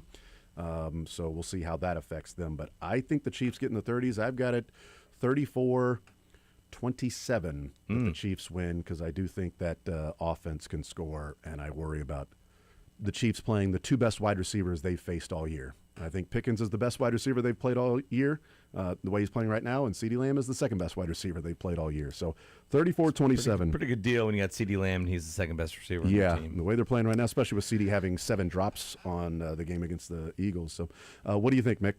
I think this sets up for a Chiefs win. I think the Cowboys team, it's a team like they do one thing well. It's explosive plays. It's quick drives, moving the ball in chunks down the field. If you can somehow take that away from them, I don't know if they have a counterpunch. It's a very cooperative defense. Obviously, I think the Chiefs. I like that phrasing. Cooperative defense. And look, they're having to face a lot more possessions because of how their offense plays, but they're giving up a lot of points. Second most in the league. I think this sets up, if you can take their fastball away, for a Chiefs win, but I mean, it's not like I trust the Chiefs to do all that. It is a short week. Cowboys 50, Chiefs 0. Hope I'm wrong. No, I'll go. I think the Chiefs can get into the 30s. I'll go 31-30. It's going to be awful. Ooh. It's going to be hell. You're going to be like, it's like every other Chiefs game, middle of it. Like, why do I look forward to this every week? This is going to maybe ruin a holiday, but they eke out a win. Yeah, the last holiday they ruined was Christmas 2 years ago. Totally ruined my the Christmas. Raiders, yeah. too. Last year was a good Christmas. I hope this is a good Thanksgiving. Michael? I like the Chiefs. Short week, though. That concerns me. I think the Chiefs are going to win 24-17. So a little bit lower score. 24-17. Okay, you got the under there. Mick is right there at the Mick is it's 52.5 is the total. You're at you're at 61. My bad. Yeah. I was thinking like that's 51 if you can do math. And I can't do math. I would take the Mike's over got right it now. at 41. I'd take the over. Yeah, I'm taking the over as well in this one. But Mike's got the under, and we all Michael and I have the Chiefs covering at 3.5. Mick has the Dallas Cowboys covering, which would make sense. I mean, 3.5's been the number a decent amount the last few weeks, and it's been the Chiefs winning and not covering, or the other team winning. So that would be the play probably on this one. All right, before we are done on this Wednesday, almost said Friday, Wednesday, last show of the week. We're leaving early. No, are we? I never know which clock to believe. No, it's closer to this one now. There, that thing's 5 minutes apart. It was less than a year ago that Sterling and I changed those clocks. Yeah, you can gain or lose 5 minutes depending on which clock you look at over the course of a year. All right, let's get the cuts rolling, Michael. Being a fat guy with a bad back, I can tell you, my run stuffing days are over. You're not stuffing any runs anytime? No. Okay. No. It tends to not get better. No, it does Just not. run for stuffing. Yeah, I will run for stuffing. I was about to say the only thing you're stuffing is a turkey. On I Thanksgiving. love stuffing. love a kettle of gravy poured over the top Are of you it. a stovetop guy? Yeah, that was Kyle. You don't stuff runs; you just run for stuffing. Michael, do you know the difference between dressing and stuffing? Where you are. Stuffing is in the bird. It's cooked inside the turkey. Dressing is made like in a casserole plate. We named outside. every one of Saturn's moons. Yes, Jupiter has like 95. How many Uranus have? Probably some. Yeah. I haven't checked recently. You haven't checked how many moons Uranus has? I have since then. Okay, okay, very good. 0. Thanks. You're welcome. Y'all have a good night, man. Don't get hit in the nut. Good advice. I don't have moral stories. Don't get hit. Watch out down there. Who's that? Juwan Jennings, after Morig hit him in the nuts on Sunday Night Football, he said at the end as it was over, hey, have a good don't get hit in the nuts. Great advice. It really is. Sage advice. Absolutely. Coach Gary Barnett. Coach, good morning. How are you? Stephen, I'm so good. If I wasn't already me, I'd want to be me. That's pretty good. Great line. Yeah. I like when you put the stuffing in the turkey and then Do you? take it out. If just everybody could have seen that motion. They would Beautiful have motion. shuddered. Let me How put you my put sunglasses it in the back on. turkey, and then you pulled it You out. yank it out. Yep. Yeah. Yeah. Mark that. It's the stuffing that you're yanking out. Right? That's That with the turkey mainly. Mick, you carved the turkey? Are you a turkey carver? No, I don't touch it. I if I was the last person on earth and like to bring everybody back and to live, you have to make a turkey. I would die. Everybody would die with me. I have no idea. You talk about brining and stuff. Oh, you gonna fry or bake your cookie? I don't know. I know you have to get it hot at some point in some sort of device. I don't know all the ways. I don't understand it. I don't know how meat is prepared in any way whatsoever. So my wife does all of it. Yeah. Yeah, it's great. I learned that this is even to learn funniest best, but somebody had tweeted out on Monday. It was like, I watched somebody buy a frozen turkey today. You really think you're cooking that Thursday? And I'm like, what the hell? And everybody's like, yeah, you're not thawing that out by the time. I'm like, what are you talking? How long does it take to thaw out a turkey? Apparently a long time. I don't know if you do it right. Days? Weeks? Just put it outside in the sun. Yes.